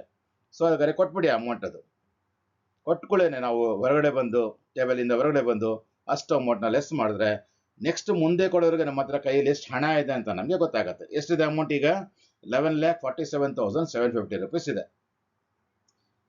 ಮೂರನೇ ಅಂತ ಏನು? ಲಿಕ್ವಿಡೇಟರ್ಸ್ ರೆಮ್ಯುನರೇಷನ್ ಇನ್ ಕಮಿಷನ್. ಪ್ರಾಬ್ಲಮಲ್ಲಿ ರೆಮ್ಯುನರೇಷನ್ ಕೊಟ್ಟಿಲ್ಲ, ಕಮಿಷನ್ ಕೊಟ್ಟಿದ್ದಾರೆ. ಸೊ ಲಿಕ್ವಿಡೇಟರ್ಸ್ ಕಮಿಷನ್ ಏನಂತ ಕೊಟ್ಟಿದ್ದಾರೆ? ಲಿಕ್ವಿಡೇಟರ್ಸ್ ಕಮಿಷನ್ ಒಂದ್ ಕಡೆ ನೋಡಿ, ಸ್ಟಾರ್ಟಿಂಗ್ ಅಲ್ಲೇ ಹೇಳ್ತಾರೆ, the liquidator is entitled to a commission of 3% on all asset. ಯಾವ ಅಸೆಟ್ ರಿಯಲೈಸ್ಡ್, ಅಸೆಟ್ ಮಾರಿ ಬಂದಂತ ಹಣದ ಮೇಲೆ 3% ಕೊಡ್ಬೇಕಂತೆ. ಬ್ಯಾಂಕ್ ಅಮೌಂಟ್ನ ನೀವು ಸೇರಿಸ್ಕೊಬೇಡಿ, ಎಕ್ಸೆಪ್ಟ್ ಬ್ಯಾಂಕ್ನ ಬಿಟ್ಬಿಡಿ ಅಂತ ಹೇಳ್ತಾರೆ. ನಾವು ಅವ್ರು ಏನ್ ಹೇಳಿಲ್ಲ ಅಂತಿದ್ರು ಕೂಡ ಬ್ಯಾಂಕ್ನ ಬಿಟ್ಬಿಡ್ತಾ ಇದ್ವಿ. ಅಸೆಟ್ ರಿಯಲೈಸ್ ಅಂತ ಬಂದಾಗ cash in hand, cash at bank ಅವೆಲ್ಲ ಸೇರ್ಕೊಳ್ಳಲ್ಲ. ಸೊ ಅವ್ರು ಬೇಡ ಅಂತ ಹೇಳಿದ್ದಾರೆ. ಅಕಸ್ಮಾತ್ ಅವರೇ ಇನ್ಕ್ಲೂಡಿಂಗ್ ಅಂತ ಕೊಟ್ಟಿದ್ರೆ ಎಕ್ಸಾಮ್ ಅಲ್ಲಿ, ನೀವು ಇನ್ಕ್ಲೂಡ್ ಮಾಡಿಬಿಟ್ಟು ಪರ್ಸೆಂಟೇಜ್ ಮಾಡಬೇಕು. ಸೊ ಇಲ್ಲಿ ಒಂದು ರೀತಿ ಏನಂದ್ರೆ ಕಮಿಷನ್ ಕೊಡೋ ರೀತಿ ಅಸೆಟ್ ರಿಯಲೈಸ್ ಮೇಲೆ ಕೊಡಬೇಕಾಗತ್ತೆ. ಮತ್ತೆ ಎರಡನೇ ಪಾಯಿಂಟ್ ಏನಿದೆ? 2% on amount distributed to unsecured creditors. Unsecured creditors ಅವಾಗ ಡಿವೈಡ್ ಮಾಡಿದ್ದೀವಿ, includes both preferential creditors and other unsecured creditors. So ಇಬ್ಬರಿಗೂ ನಾವೇನ್ ಪೇಮೆಂಟ್ ಮಾಡ್ತೀವಿ? ಪ್ರಿಫರೆನ್ಷಿಯಲ್ ಕ್ರೆಡಿಟರ್ಸ್ಗೆ ಏನು ಅಮೌಂಟ್ ಕೊಡ್ತೀವಿ ಅದ್ರ ಮೇಲೂ ಅದ್ರ ಮೇಲೂ ನಾವು ಕಮಿಷನ್ ಕ್ಯಾಲ್ಕುಲೇಟ್ ಮಾಡಬೇಕು. ಅದರ್ ಅನ್ಸೆಕ್ಯೂರ್ಡ್ ಕ್ರೆಡಿಟರ್ಸ್ಗೆ ಏನು ನಾವು ಪೇಮೆಂಟ್ ಮಾಡ್ತೀವಿ ಅದ್ರ ಮೇಲೂ ಕೂಡ ಕಮಿಷನ್ ಮಾಡಬೇಕು. ಸೊ ಇನ್ನ ಎರಡು ರೀತಿ ಆಗಾದ್ರೆ ಯಾವ್ದು? ಎರಡನೇ ರೀತಿ ಯಾವುದು? ಆನ್ ಪ್ರಿಫರೆನ್ಷಿಯಲ್ ಕ್ರೆಡಿಟರ್ಸ್ ಪೇಮೆಂಟ್ ಮೇಲೂ ಮಾಡಬೇಕು, ಮತ್ತೆ ಅದರ್ ಅನ್ಸೆಕ್ಯೂರ್ಡ್ ಕ್ರೆಡಿಟರ್ಸ್ ಪೇಮೆಂಟ್ ನಾವು ಮಾಡಬೇಕಾಗತ್ತೆ. ಯಾವ್ದು ಮಾಡೋಕ್ಕಾಗತ್ತೆ? ಫಸ್ಟ್ ಕೊಡಗಾರೆ ಬನ್ನಿ, ಕಮಿಷನ್ ಕಲೆಕ್ಟ್ ಮಾಡಿ ಯಾವ್ದು ಕಲೆಕ್ಟ್ ಮಾಡೋಕ್ಕಾಗತ್ತೆ ಅದು ಮಾಡಬೇಡ. ಅಸೆಟ್ ರಿಯಲೈಸ್ ನಂಗೆ ಗೊತ್ತಿದೆ. ಅಸೆಟ್ ರಿಯಲೈಸ್ ಟೋಟಲ್ ಅಮೌಂಟ್ ಕೈಗೆ ಬಂದಿರೋದು 13 ಲಕ್ಷ. ಆದರೆ ಅಸೆಟ್ ಇಂದ ಬಂದಿರೋದು ಎಕ್ಸ್ಕ್ಲೂಡಿಂಗ್ ಕ್ಯಾಶ್ 75,000. ಇದನ್ನ ತಗೊಳ್ಬೇಡಿ ಅಂದ್ರೆ 13 lakhs ಅಲ್ಲಿ 75 lakhs ಹೋದ್ರೆ 12,25,000 ಉಳಿದಿರುತ್ತೆ. ಅಥವಾ ಇದೆಲ್ಲ ಇದನ್ನು ಟೋಟಲ್ ಮಾಡಿದ್ರು ಕೂಡ 12,25,000 ಬರುತ್ತೆ. ಅದ್ರ ಮೇಲೆ ನಾವೇನ್ ಮಾಡಬೇಕು? 3% ಕೊಡಬೇಕು. ನಮ್ಗೆ ಗೊತ್ತಲ್ಲ ಟೋಟಲ್ ಎಷ್ಟು ಅಮೌಂಟ್ ಗೊತ್ತಿದ್ರೆ ನಾವೇನ್ ಮಾಡಬೇಕು? ಎಷ್ಟು ಪರ್ಸೆಂಟ್ ಹೇಳ್ತಿರೋದಿಲ್ಲಿ? 3%, 3/100. ಸೊ ಅಮೌಂಟ್ ಗೊತ್ತಿದೆ ನನಗೆ, 12,25,000 ಸೇಲ್ ಮಾಡಿ ಬಂದಿದೆ ಅಂತ ಅಮೌಂಟ್ ಗೊತ್ತಿರೋದ್ರಿಂದ ನೋಡಿ ಇಲ್ಲಿ ಕ್ಯಾಲ್ಕುಲೇಷನ್ ಮಾಡ್ತೀನಿ ನಾನು. 12,25,000 ಇಂಟು ಗೊತ್ತಿರೋ ಅಮೌಂಟ್ ಆದ್ರೆ 3/100 ಎಷ್ಟಾಗತ್ತೆ ಅಮೌಂಟು? 36,750 ಆಗುತ್ತೆ. ಕಟ್ಬಿಡೋಣ. ಹಾಗಾದ್ರೆ ಯಾವಾಗ ನಾವು ಈ ಅಮೌಂಟ್ ಕಾಲಮಲ್ಲಿ ಬರಿತೀವಿ, ಇಲ್ಲ ಅಮೌಂಟ್ ಕಾಲಮಲ್ಲಿ ಬಂದು ಬರಿತೀವಿ, ಇಮಿಡಿಯೇಟ್ ಆಗಿ ಹೊರಗಡೆ ಹೋಗಿ ಲೆಸ್ ಮಾಡ್ಬೇಕಾಗತ್ತೆ. ಲೆಸ್ ಮಾಡೋ ಉದ್ದೇಶ ನಮ್ಮ ಕೈಲಿ ಎಷ್ಟು ಅಮೌಂಟ್ ಇದೆ ಅಂತ ಗೊತ್ತು ಮಾಡ್ಕೊಳಕ್ ಅಷ್ಟೇನೆ. ಅದೇ ಹಂಗೆ ಕ್ಯಾಲ್ಕುಲೇಟರ್ ಕೂಡ ಮಾಡ್ಬೋದು. ಮತ್ತೆ ನೆಕ್ಸ್ಟ್ ಪ್ರಿಫರೆನ್ಷಿಯಲ್ ಕ್ರೆಡಿಟರ್ಸ್ಗೆ ಕೊಡಬೇಕು, ಕೊಟ್ಟಿರೋ ಅಮೌಂಟ್ ಮೇಲೆ ಕಮಿಷನ್ ಕೊಡಬೇಕು. ಅದರ್ ಸೆಕ್ಯೂರಿಟಿಗೆ ಏನು ಅಮೌಂಟ್ ಕೊಡ್ತೀವೋ ಅದ್ರ ಮೇಲೆ ಕೊಡಬೇಕು. ಅದು ಯಾವಾಗ ಕೊಡ್ತೀವಿ ನಾವು? 5ನೇ ಹಂತ ಮತ್ತೆ 6ನೇ ಹಂತದಲ್ಲಿ ಕೊಡ್ತೇವೆ. ಸೊ ನಾವು ಈಗ ಇರೋದು ಇನ್ನು 3ನೇ ಹಂತಲ್ಲೇ. ಸೊ ಅವಾಗ ಅವ್ರು ಪೇಮೆಂಟ್ ಮಾಡಿದಾಗ ಫುಲ್ ಪೇಮೆಂಟ್ ಮಾಡಿದ್ರೆ ಅಲ್ಲಿ ಎಷ್ಟು ಪರ್ಸೆಂಟ್ ಹೇಳಿದ್ದಾರೆ? ಇಲ್ಲಿ 2% ಹೇಳಿದ್ದಾರೆ. 2/100. ಅರ್ಧಂಬರ್ಧ ಮಾಡಿದ್ರೆ 2/100 + 2% ಅಂತ ಮಾಡೋಣ. ಅವಾಗ ಪೇಮೆಂಟ್ ಮಾಡ್ತೀವೋ ಅವಾಗ ಬಂದು ಕೊಡೋಣ. ನೆಕ್ಸ್ಟ್ 4ನೇ ಹಂತ ಯಾರು ಕೊಡಬೇಕು? ಡಿಬೆಂಚರ್ಸ್ಗೆ ಕೊಡಬೇಕು. ಇದನ್ನ ಪೆಂಡಿಂಗ್ ಇಡ್ತೀನಿ ನಾನು. ಥರ್ಡ್ ಸ್ಟೆಪ್ ಕಂಪ್ಲೀಟ್ ಆಗಿಲ್ಲ. 4th ಹಂತದಲ್ಲಿ ಡಿಬೆಂಚರ್ಸ್ಗೆ ಕೊಡಬೇಕು. ನೆಕ್ಸ್ಟ್ ಡಿಬೆಂಚರ್ಸ್ ಪ್ರಾಬ್ಲಮ್ ಅಲ್ಲಿ ಕೊಟ್ಟಿದ್ದಾರೆ. ಹೌದು ಕೊಟ್ಟಿದ್ದಾರೆ. ಅಡ್ಜಸ್ಟ್ಮೆಂಟ್ ಅಲ್ಲಿ ಎಲ್ಲೂ ಡಿಬೆಂಚರ್ಸ್ ಬಗ್ಗೆ ಇಲ್ಲ. ಆದ್ರೆ ಇಲ್ಲಿ ಬ್ಯಾಲೆನ್ಸ್ ಶೀಟ್ ಅಲ್ಲಿ ಡಿಬೆಂಚರ್ಸ್ ಬಗ್ಗೆ 2 ಲೈನ್ ಇದೆ. 5% ಡಿಬೆಂಚರ್ಸ್ ಆನ್ 2,50,000 ಅಂತ ಒಂದ್ ಹೇಳ್ತಾನೆ. ಎಷ್ಟು ಸಾಲ ಇರೋದು? 2.5 ಲಕ್ಷ ಸಾಲ ಇದೆ. ಜೊತೆಗೆ ಬಡ್ಡಿ ಕೂಡ 12,000 ಬಾಕಿ ಇದಂತೆ. ಸೊ ಕಂಪನಿ ಮುಚ್ತಾ ಇದೀವಿ, ಅವ್ರಿಗೆಲ್ಲ ಕೊಡೋ ಅಮೌಂಟ್ನೆಲ್ಲ ಕೊಟ್ಬಿಡ್ಬೇಕಾಗತ್ತೆ. ಅಸಲ್ ಜೊತೆಗೆ ಬಡ್ಡಿ ಕೂಡ ಸೇರಿಸಿ ಕೊಟ್ಬಿಡ್ಬೇಕು. ಸೊ ಹಾಗಾದ್ರೆ ಡಿಬೆಂಚರ್ಸ್ ಎಷ್ಟಿದೆ ಇಲ್ಲಿ? 2,50,000 ಇದೆ. ಅದನ್ನ 2,50,000 ಬರ್ಕೊಳ್ಳಿ. ಮತ್ತೆ ಕಮಿಷನ್ ಎಷ್ಟಿದೆ ಕೊಟ್ಟಿದ್ದಾರೆ ಪ್ರಾಬ್ಲಮ್ ಅಲ್ಲಿ? 12,500 ಕೊಟ್ಟಿದ್ದಾರೆ. ಆ 12,500 ಕೂಡ ಬರ್ಕೊಳ್ಳಿ. ಸೊ ಟೋಟಲ್ ಎಷ್ಟಾಗತ್ತಂದ್ರೆ 2,62,500 ಬರುತ್ತೆ. ಅಷ್ಟು ಅಮೌಂಟ್ ಕೂಡ ನೀವು ಕೊಟ್ಬಿಡಿ. ಕೊಟ್ರೆ ಇಲ್ಲಿ ಅಮೌಂಟ್ ನಿಮ್ ಕ್ಯಾಲ್ಕುಲೇಷನ್ ಅಲ್ಲಿ ಕಡಿಮೆ ಮಾಡ್ಕೊಳ್ಳಿ. ಹಾಗಾದ್ರೆ ಲೆಸ್ ಮಾಡಿದಾಗ ಎಷ್ಟಾಗತ್ತೆ? 8,48,500 ಬರ್ತಾ ಇದೆ. ಅಲ್ಲಿಗೆ 4ನೇ ಹಂತ ಕ್ಲೋಸ್ ಆಯ್ತು. 5ನೇ ಹಂತದಲ್ಲಿ ಯಾರಿಗೆ ಕೊಡ್ತೀವಿ? 5ನೇ ಸ್ಟೇಜ್ ಅಲ್ಲಿ ಯಾರಿಗೆ ಕೊಡ್ತೀವಿ? ಪ್ರಿಫರೆನ್ಷಿಯಲ್ ಕ್ರೆಡಿಟರ್ಸ್ಗೆ ಕೊಡ್ತೀವಿ. ಪ್ರಿಫರೆನ್ಷಿಯಲ್ ಕ್ರೆಡಿಟರ್ಸ್ ಯಾವ್ದು ಪ್ರಾಬ್ಲಮ್ ಅಲ್ಲಿ ಕೊಟ್ಟಿರೋದು? 17,500 ಇನ್ಕಮ್ ಟ್ಯಾಕ್ಸ್ ಕೊಟ್ಟಿರೋದು. ಇನ್ಕಮ್ ಟ್ಯಾಕ್ಸ್ ಪ್ರಿಫರೆನ್ಷಿಯಲ್ ಇಲ್ಲಿ. ಸೊ 17,000 ಪ್ರಿಫರೆನ್ಷಿಯಲ್ ಕ್ರೆಡಿಟರ್ಸ್ ಯಾವ್ದಂದ್ರೆ 17,500 ಕೊಡಬೇಕು. ನಮ್ಮ ಹತ್ರ ದುಡ್ಡು ಇದೆಯಾ? ಇನ್ನ 8 ಲಕ್ಷ ಇದೆ. 17,500 ಕೊಡಕ್ಕೆ ನಮ್ಗೇನು ಕಷ್ಟ ಆಗಲ್ಲ. ಸೊ 17,500 ನ ಪೇ ಮಾಡ್ಬಿಡಿ. ಪೇ ಮಾಡ್ಕೊಳ್ಳೇನೆ 17,000 ಹೊರಗಡೆ ಬಂದು ಅಷ್ಟು ಅಮೌಂಟ್ ನ ಲೆಸ್ ಮಾಡಬೇಡಿ. ಇನ್ನ 8,31,000 ಉಳಿದಿದೆ. ಯಾವಾಗ ನಾವು ಇಲ್ಲಿ ಪ್ರಿಫರೆನ್ಷಿಯಲ್ ಕ್ರೆಡಿಟರ್ಸ್ಗೆ ಪೇಮೆಂಟ್ ಮಾಡಿದ್ರೆ ಅವ್ರು ಕೊಟ್ಟಿರೋ ಅಮೌಂಟ್ ಮೇಲೆ ನಾವು 2% ಕಮಿಷನ್ ಕೊಡೋದಿದೆ, ಬಾಕಿ ಇಟ್ಕೊಂಡಿದೀವಿ. ಸೊ ಅದರಿಂದ ಬಂದಲ್ಲಿ ನಾವು 2% ಕ್ಯಾಲ್ಕುಲೇಟ್ ಮಾಡೋಣ. ಎಷ್ಟಿದೆ? ಕೊಡ್ತಾ ಇರೋ ಅಮೌಂಟ್, ಕೊಡಬೇಕಾಗಿರೋ ಅಮೌಂಟು 17,500. ಕೊಡ್ತಾ ಇರೋ ಪೇಮೆಂಟ್ ಪೂರ್ತಿ ಅಮೌಂಟ್ ಮಾಡ್ತು ಕೊಡ್ತಾರೆ. ಪೂರ್ತಿ ಅಮೌಂಟ್ ಕೊಡ್ತಾ ಇದ್ರೆ 2/100. ಪೂರ್ತಿ ಕೊಡ್ತಾ ಇಲ್ಲ, ಅರ್ಧಂಬರ್ಧ ಇನ್ನೇನೋ ಪರ್ಸೆಂಟೇಜ್ ಸೇರ್ಕೊಂಡಿದೆ ಅಂದಾಗ 2/102 ಅಂತ ತಗೊಳ್ಬೇಕು. ಇಲ್ಲಿ ಪೂರ್ತಿ ಅಮೌಂಟ್ ಕೊಟ್ಬಿಡ್ತಾ ಇದ್ದೀವಿ. ಅದರಿಂದ 17,500 ಇಂಟು 2/100 ಮಾಡಿದಾಗ ನಮ್ಗೆ ಗೊತ್ತಾಗುತ್ತೆ ಎಷ್ಟು ಅಮೌಂಟ್ ಇದೆ. 350 rupees ಕಮಿಷನ್ ಕಲೆಕ್ಷನ್ ಬರ್ತಾ ಇದೆ. ಸೊ ಈ 350 rupeesನ ನಾವು ಹೊರಗಡೆ ಬಂದು ಲೆಸ್ ಮಾಡ್ಕೊಳ್ಳೋಣ. ಆಗ ನಮ್ಮ ಹತ್ರ ಎಷ್ಟು ದುಡ್ಡು ಉಳಿದಿದೆ? 8,30,650 ಉಳಿದಿದೆ. ಅಲ್ಲಿಗೆ ಯಾರಿಗೆ? ಪ್ರಿಫರೆನ್ಷಿಯಲ್ ಕ್ರೆಡಿಟರ್ಸ್ಗೆ ಕೊಟ್ಬಿಟ್ವಿ. ಅದ್ರ ಮೇಲೆ ಇರುವಂತ ಕಮಿಷನ್ ಕೂಡ ಕೊಟ್ಬಿಟ್ವಿ. 5 ಅಂತ ಆಗೋಯ್ತು. 6ನೇ ಹಂತದಲ್ಲಿ ಯಾರು ಕೊಡ್ತೀವಿ ನಾವು? ಅದರ್ ಅನ್ಸೆಕ್ಯೂರ್ಡ್ ಕ್ರೆಡಿಟರ್ಸ್ಗೆ ಕೊಡ್ತೀವಿ. ನಾವು ಅವಾಗ ಲೆಕ್ಕ ಮಾಡಿದ್ದೀವಿ. ಅದರ್ ಅನ್ಸೆಕ್ಯೂರ್ಡ್ ಕ್ರೆಡಿಟರ್ಸ್ ಎಷ್ಟಿದೆ? 2,20,000 ಇದೆ ಅಲ್ವಾ? 2,20,000 ಇದೆ. ಸೊ 2,20,000 ನನ್ನ ಹತ್ರ ಇದೆಯಾ ದುಡ್ಡು ನೋಡಿ? ಓಹ್, ನಮ್ಮ ಹತ್ರ 8 lakhs rupees ಇದೆ. 2,20,000 ಆರಾಮಾಗಿ ಕೊಡ್ಬೋದು. ಕೊಟ್ಬಿಡಿ. ಹಾಗಾದ್ರೆ ದುಡ್ಡು ಅವೈಲೇಬಲ್ ಇದೆ. Unsecured creditors 2,20,000 ಕೊಟ್ಬಿಡೋಣ. ಕೊಟ್ಕೊಳ್ಳೋಣ. ಅಷ್ಟು ಅಮೌಂಟ್ ನಮ್ಮ ಕೈಯಲ್ಲಿ ದುಡ್ಡು ಕಡಿಮೆ ಆಗುತ್ತೆ ಕೊಟ್ರೆ. ಇನ್ನ 6,10,650 rupees ಉಳಿದಿದೆ.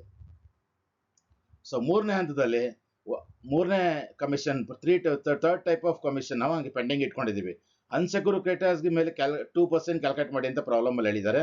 ನಾವು 2,20,000 ಕೊಡಬೇಕಿತ್ತು. ಕೊಡ್ತಾ ಇರೋದು 2,20,000. ಪೂರ್ತಿ ಅಮೌಂಟ್ ಕೊಡ್ತಾ ಇದೀವಿ. ಸೊ ಅದರಿಂದ ಹೆಂಗ್ ಕ್ಯಾಲ್ಕುಲೇಷನ್ ಮಾಡ್ತೀವಿ ಅಂದ್ರೆ 2,20,000 ಇಂಟು 2/100. ಪೂರ್ತಿ ಅಮೌಂಟ್ ಕೊಡ್ತಾ ಇದ್ರೆ ಡಿವೈಡೆಡ್ ಬೈ 100. ಪೂರ್ತಿ ಕೊಡ್ತಾ ಇಲ್ಲ, ಅರ್ಧಂಬರ್ಧ ಇನ್ನೇನೋ ಪರ್ಸೆಂಟ್ ಸೇರ್ಕೊಂಡಿದೆ ಅಂದ್ರೆ percentage divided by 100 plus percentage ಮಾಡೋದು ನಾವು. ಸೊ ಎಷ್ಟಾಗುತ್ತೆ ಅಮೌಂಟ್? ಅದು 4,400 ಬರ್ತಾ ಇದೆ. ಸೊ ಅಲ್ಲಿಗೆ 4,400 rupees ನೀವು ಕೊಟ್ಬಿಡಿ. ಅಲ್ಲಿಗೆ ಅರ್ಥ ಏನಂದ್ರೆ ಥರ್ಡ್ ಸ್ಟೇಜ್ ಅಲ್ಲಿ ಕಮಿಷನ್ ಇತ್ತಲ್ಲ, 3 ತರ ಕಮಿಷನ್ ಕೊಡ್ತಾ ಇದೀವಲ್ಲ, 3 ತರ ಕಮಿಷನ್ ಕ್ಲೋಸ್ ಆಗಿದೆ. ಅಲ್ಲಿಗೆ 1 2 3 4 5 6 ಸ್ಟೇಜಸ್ ಮುಗಿದೋಗಿದೆ. ದುಡ್ಡು ಉಳಿದಿದ್ಯಾ? ಇನ್ನ 6,06,250 rupees ಉಳಿದಿದೆ. ಇವಾಗ ಏನ್ ಮಾಡ್ಬೇಕು? 7ನೇ ಹಂತದಲ್ಲಿ ಯಾರು ಬರ್ತಾರೆ? ಪ್ರಿಫರೆನ್ಸ್ ಶೇರ್ ಹೋಲ್ಡರ್ಸ್ ಬರ್ತಾರೆ. ನೆಕ್ಸ್ಟ್ ಯಾರು ಕೊಡ್ಬೇಕು? Preference share holders. Preference share holders ಬಗ್ಗೆ ಇಲ್ಲಿ ಪ್ರಾಬ್ಲಮ್ ಅಲ್ಲಿ 2 ಕಡೆ ಇನ್ಫಾರ್ಮೇಶನ್ ಕೊಡ್ತಾರೆ. ಒಂದು, ಎಷ್ಟು ಸಾಲ ಇದೆ ಅಂತ, ಎಷ್ಟು ಇನ್ವೆಸ್ಟ್ಮೆಂಟ್ ಅಂತ. 5,000 6% cumulative preference shares of 5 lakhs ಅಂತಾನೆ. 5 ಲಕ್ಷ ರೂಪಾಯಿ ಇನ್ವೆಸ್ಟ್ಮೆಂಟ್ ವಾಪಸ್ ಕೊಡ್ಬೇಕು ನಾವು. ಜೊತೆಗೆ ಇಲ್ಲಿ ಹೇಳ್ತಾನೆ, ಲಾಸ್ಟ್ ಪರ್ಸೆಂಟೇಜ್ ಹೇಳ್ತಾನೆ, preference dividend was in arrears for 2 years ಅಂತಾನೆ. Preference dividend was in arrears for 2 years ಅಂತಾನೆ. 2 ಅರಿಯರ್ಸ್ ಅಂದ್ರೆ ಏನು? ಹಿಂಬಾಕಿ ಅಂತ, ಬಾಕಿ ಇಟ್ಟಿದ್ದಾರೆ ಅಂತ. ನಾವು ಕಂಪನಿ ಮುಗಿಸ್ತಾ ಇದೀವಿ, ಕೈ ತೊಳ್ಕೊಂತ ಇದೀವಿ, ಎಲ್ಲರೂ ಕೊಟ್ಟು ಕೈ ಕಂಪನಿ ಮುಗಿಸ್ತಾ ಇದೀವಿ. ಅವ್ರು ಕೊಡೋ ಅಮೌಂಟ್ ಎಲ್ಲ ಕೊಟ್ಬಿಡ್ಬೇಕು. ಸೊ 5 ಲಕ್ಷ ರೂಪಾಯಿ ಅವ್ರು ಹಾಕಿರೋ ಬಂಡವಾಳ ವಾಪಸ್ ಕೊಡಬೇಕು. ಮತ್ತೆ 2 ವರ್ಷದ ಪ್ರಿಫರೆನ್ಸ್ ಡಿವಿಡೆಂಡ್ ಅಂತೆ. ಅವಾಗ ಲೆಕ್ಕ ಮಾಡಿದ್ವಿ ನಾವು. 5 lakhs ಇಂಟು ಎಷ್ಟು ಪರ್ಸೆಂಟ್ ನಾವು ಡಿವಿಡೆಂಡ್ ಕೊಡೋದು? 6% ಕೊಡೋದು. 5 6 30. 1 ವರ್ಷಕ್ಕೆ 30,000 ರೂಪಾಯಿ ಆಗುತ್ತೆ. 2 ವರ್ಷ ಕಟ್ಟಿಲ್ಲ, 30 60,000 ಆಗುತ್ತೆ. ಸೊ 5 lakhs ಜೊತೆಗೆ 60,000 ಸೇರಿಸಿ 5,60,000 ಕೊಡಬೇಕು. ಕೊಡಕ್ ನಮ್ಮ ಹತ್ರ ದುಡ್ಡಿದೆ ನೋಡಿ. 5,60,000 ಇದೆ ನಮ್ಮ ಹತ್ರ. 6 lakhs ಇನ್ನ ಜಾಸ್ತಿ ಇದೆ. ಸೊ ಅವಾಗ ನಾವು ಕೊಡ್ಬೋದು. ಸೊ ಪ್ರಿಫರೆನ್ಷಿಯಲ್ ಇವರಿಗೆ 5 ಲಕ್ಷ ರೂಪಾಯಿ ಕೊಡೋಣ ಫಸ್ಟ್ ಅವ್ರದ್ದು ಅಸಲ್ ಅಮೌಂಟ್. ಮತ್ತೆ ಇಲ್ಲಿ 2 years ಅರಿಯರ್ಸ್ ಹಿಂಬಾಕಿ ಅಂತ ಅರಿಯರ್ಸ್ ಅಂತ ಹೇಳಿದಾರಲ್ಲ, ಅದು ಕ್ಯಾಲ್ಕುಲೇಟ್ ಮಾಡಿದಾಗ 60,000 ಆಗುತ್ತೆ. ಆ 60,000 ಕೊಡೋಣ. ಟೋಟಲ್ ಆಗಿ ಎಷ್ಟು ಕೊಡ್ಬೇಕು ನಾವಿಲ್ಲಿ? 5,60,000 ಕೊಡೋದಕ್ಕೆ ನಮ್ಮ ಹತ್ರ ದುಡ್ಡು ಅವೈಲೇಬಲ್ ಇದೆ, ದುಡ್ಡಿದೆ, ಅದರಿಂದ ಕೊಟ್ಬಿಡೋಣ. ಕೊಟ್ಕೊಳ್ಳಿ. ಏನು ಮಾಡಿ ಅಂದರೆ ನೀವು 5,60,000 ಲೆಸ್ ಮಾಡಬೇಡಿ. ಎಷ್ಟು ಅಮೌಂಟ್ ಉಳಿದಿರುತ್ತೆ? 46,250 ಉಳಿದಿರುತ್ತೆ. ಇನ್ನು 8ನೇ ಹಂತದಲ್ಲಿ ಯಾರಿಗೆ ಕೊಡ್ತೀವಿ? The owners of the companies, equity ಶೇರ್ ಹೋಲ್ಡರ್ಸ್ಗೆ ಕೊಡೋದು. ಅದನ್ನು ಕೊಟ್ಬಿಡಿ ಹಾಗಾದರೆ. ಸೊ ಉಳಿದಿರೋ ಅಮೌಂಟ್ ಈಕ್ವಿಟಿ ಶೇರ್ ಹೋಲ್ಡರ್ಸ್ಗೆ 46,250 ಕೊಟ್ಬಿಡಿ. ಆವಾಗ ನಮಗೆ ಕೈಯಲ್ಲೇನೋ ದುಡ್ಡು ಉಳಿದೆಲ್ಲ ದುಡ್ಡು ಖಾಲಿ ಆಗಿರುತ್ತೆ. ಟೋಟಲ್ ಮಾಡಿದ್ರೆ ಕರೆಕ್ಟಾಗಿ ನಿಮಗೆ 13 lakhs ಬರ್ತಾ ಇರುತ್ತೆ. ಈ ರೀತಿ ನಾವೇನು ಮಾಡಬೇಕಂದ್ರೆ ಲಿಕ್ವಿಡೇಟರ್ಸ್ ಫೈನಾನ್ಸ್ ಸ್ಟೇಟ್ಮೆಂಟ್ ಅಕೌಂಟ್ನ ನಾವು ಪ್ರಿಪೇರ್ ಮಾಡಬೇಕು. ಸ್ನೇಹಿತರೆ, ಈ ಒಂದು ಪ್ರಾಬ್ಲಮಲ್ಲಿ ನೀವು ಅಬ್ಸರ್ವ್ ಮಾಡ್ಬೋದು. ಇಲ್ಲಿ ನಮ್ಮಲ್ಲಿ ಈಕ್ವಿಟಿ ಶೇರ್ಸ್ ಅಂದಾಗ ಯಾರು ಒಂದೇ ಕ್ಲಾಸ್ ಆಫ್ ಈಕ್ವಿಟಿ ಶೇರ್ಸ್ ಇದ್ದಾಗ ಇದೇ ಅಮೌಂಟ್ ಕೊಡ್ತಾ ಇದೀವಿ. ಅಮೌಂಟ್ ಡಿವೈಡೆಡ್ ಬೈ ಅವ್ರು ಇನ್ವೆಸ್ಟ್ಮೆಂಟ್ ಮಾಡಿದ್ರೆ ನಮಗೆ ಒಂದು ಶೇರ್ಗೆ ಎಷ್ಟು ಬರುತ್ತೆ ಅಂತ ಡೈರೆಕ್ಟಾಗಿ ಬರೆದ್ಬಿಡ್ತೀವಿ. ಇಲ್ಲಿ ನಾವು there are two class of equity shareholders. One is 2,500 equity shares of 100 is 75 paid up. ಇನ್ನೊಂದು 7,000 equity shares of 100 is 60 paid up. ಎರಡು ತರ ಇದರಲ್ಲಿ. ಈ ಅಮೌಂಟ್ನ ಅವ್ರಿಗೆ ಹಂಚಬೇಕು. ಯಾವಂಗೆ ಎಲ್ಲರಿಗೂ ಕೊಟ್ಕೊಂಡ್ಬಂದ್ರು ಅವ್ರಿಗೂ ಕೂಡ ನಾವು ಹಂಚಬೇಕಾಗತ್ತೆ. ಹಂಚೋ ಮುಂಚೆ ಏನ್ ಮಾಡಿದೆ, ಎಲ್ಲರಿಗೂ ಈಕ್ವಲ್ ಆಗಿ ಹಂಚ್ಬಿಟ್ರೆ ಮೋಸ ಆಗತ್ತೆ. ಆದ್ರಿಂದ ಯಾರು ಜಾಸ್ತಿ ಕೊಟ್ಟಿದ್ದಾರೆ, 2 ರೂಪಾಯಿಲೇನೋ 100 ರೂಪಾಯಿನೇ. ಸೊ 75 ರೂಪಾಯಿ ಒಬ್ರು ಕೊಟ್ಟಿದ್ದಾರೆ, ಒಂದು ಗುಂಪವ್ರು ಕೊಟ್ಟಿದ್ದಾರೆ, ಇನ್ನೊಂದು ಗುಂಪವರು 60 ರೂಪಾಯಿ ಕೊಟ್ಟಿದ್ದಾರೆ. ಫಸ್ಟ್ ಗುಂಪವ್ರು ಎಷ್ಟು ಕೊಟ್ಟರು, ಎಕ್ಸ್ಟ್ರಾ ಎಷ್ಟು ಕೊಟ್ಟಿದ್ದಾರೆ? 75 ಮೈನಸ್ 15 ರೂಪಾಯಿ ಜಾಸ್ತಿ ಕೊಟ್ಟಿದ್ದಾರೆ. ಈ 15 ರೂಪಾಯಿನ ಮೊದಲು ಕೊಟ್ಬಿಡ್ಬೇಕು. ಈ 15 ರೂಪಾಯಿನ ಮೊದಲು ಅವ್ರಿಗೆ ಕೊಟ್ಬಿಟ್ರೆ, 15 ರೂಪಾಯಿ ಕೊಟ್ಬಿಟ್ರೆ ಅವರು 60 ರೂಪಾಯಿ ಕಟ್ಟಂಗಾಯ್ತು, ಇವರು 60 ರೂಪಾಯಿ ಕಟ್ಟಂಗಾಯ್ತು. ಅವಾಗ ಬೇಕಂದ್ರೆ ಇಬ್ರು ಈಕ್ವಲ್ ಆಗಿದ್ದಾರೆ, ಅಮೌಂಟ್ನೆಲ್ಲ ಸಮವಾಗಿ ಹಂಚ್ಬಿಡ್ಬೋದು. ಅದಕ್ಕೊಂದು ಟೇಬಲ್ ಪ್ರಿಪೇರ್ ಮಾಡ್ತೀನಿ, ಬನ್ನಿ ನೋಡಿ. ನೋಟ್ ಇದು calculation of amount payable to equity share holders. ಈ ಪ್ರಾಬ್ಲಮ್ ಅಲ್ಲಿ ಕೇಳಿಲ್ಲ, ಆದರೆ ಪ್ರತಿಯೊಂದು ಪ್ರಾಬ್ಲಮ್ ಅಲ್ಲಿ ಬರೀ ಅಂತ ಎಕ್ಸ್ಪೆಕ್ಟ್ ಮಾಡ್ತೀವಿ ನಾವು. ವ್ಯಾಲ್ಯೂಷನ್ ಅಲ್ಲಿ ಅದು ಕೇಳ್ತಾರೆ. ಮತ್ತೆ ಕೆಲವೊಂದು ಪ್ರಾಬ್ಲಮ್ಗಳಲ್ಲಿ ಡೈರೆಕ್ಟ್ ಆಗೂ ಕೊಟ್ಬಿಟ್ಟಿದ್ದಾರೆ. And also prepare amount payable to equity statement showing amount payable to equity share holders ಅಂತ ಅಲ್ಲೂ ಕೆಲವು ಪ್ರಾಬ್ಲಮ್ ಅಲ್ಲಿ ಕೇಳಿದ್ದಾರೆ. ಅದಕ್ಕೋಸ್ಕರ ಪ್ರಿಪೇರ್ ಮಾಡೋಣ. ಇಲ್ಲಿ ಕಾಲಮ್ ಈ ತರ ಹಾಕೊಳ್ತೀನಿ ನಾನು. ಪರ್ಟಿಕ್ಯುಲರ್ಸ್ ಒಂದು ಕಾಲಮ್ನ 2,500 ಶೇರ್ ಹೋಲ್ಡರ್ಸ್ಗೋಸ್ಕರ ಇಟ್ಕೊತೀನಿ. ಇನ್ನೊಂದು ಕಾಲಮ್ನ 7,500 ಶೇರ್ಸ್ಗೋಸ್ಕರ ಇಟ್ಕೊತೀನಿ. ಲಾಸ್ಟ್ ಕಾಲಮ್ನ ಅಮೌಂಟ್ ಕಾಲಮ್, ನೆಟ್ ಅಮೌಂಟ್ ಏನು ಬರೀತೀನೋ ಅಮೌಂಟ್ಗೋಸ್ಕರ ಇಟ್ಕೊಳ್ತೀನಿ. ಮತ್ತೆ ಪ್ರತಿಯೊಂದು ಸೆಕೆಂಡ್ ಮತ್ತು ಥರ್ಡ್ ಕಾಲಮ್ನ ಮತ್ತೆ ಎರಡೆರಡು ಭಾಗ ಡಿವೈಡ್ ಮಾಡ್ತೀನಿ. 2,500ಗೆ ನಾವೇನು ಅಮೌಂಟ್ ಕೊಡ್ತಾ ಇದ್ರೆ ಅಮೌಂಟ್ ಬರೀತೀವಿ. ಆ ಅಮೌಂಟ್ ಮೇಲೆ ಒಂದು ಶೇರ್ ಮೇಲೆ ಅವ್ರಿಗೆ ಎಷ್ಟು ದುಡ್ಡು ಬಂದಿದೆ ಅಂತ ಅವ್ರಿಗೆ ಪರ್ ಶೇರ್ ಎಷ್ಟು ಅಂತ ಕ್ಯಾಲ್ಕುಲೇಟ್ ಮಾಡ್ತೀವಿ. ಅದೇ ಥರ 7,500 ಶೇರ್ಸ್ ಏನು ಶೇರ್ ಒಂದು ಗುಂಪಿದೆ, ಆ ಗುಂಪವ್ರಿಗೆ ಅಮೌಂಟ್ ಏನು ನಾವು ಪೇ ಮಾಡ್ತಾ ಇದ್ದೀವಿ, ಮತ್ತೆ ಒಂದು ಶೇರ್ ಮೇಲೆ ಎಷ್ಟು ದುಡ್ಡು ಕೊಡ್ತಾ ಇದ್ದೀವಿ ಅನ್ನೋದು ಕೂಡ ಇಲ್ಲಿ ಎಂಟ್ರಿ ಮಾಡ್ತೀವಿ. ಈ ಒಂದು ಸ್ಟೇಟ್ಮೆಂಟ್ನ ಥಿಯರಿಟಿಕ್ ಆಗಿ ಬೇರೆ ಬೇರೆ ಬೇರೆ ರೀತಿಯಲ್ಲಿ ಪ್ರೆಸೆಂಟ್ ಮಾಡ್ಬೋದು.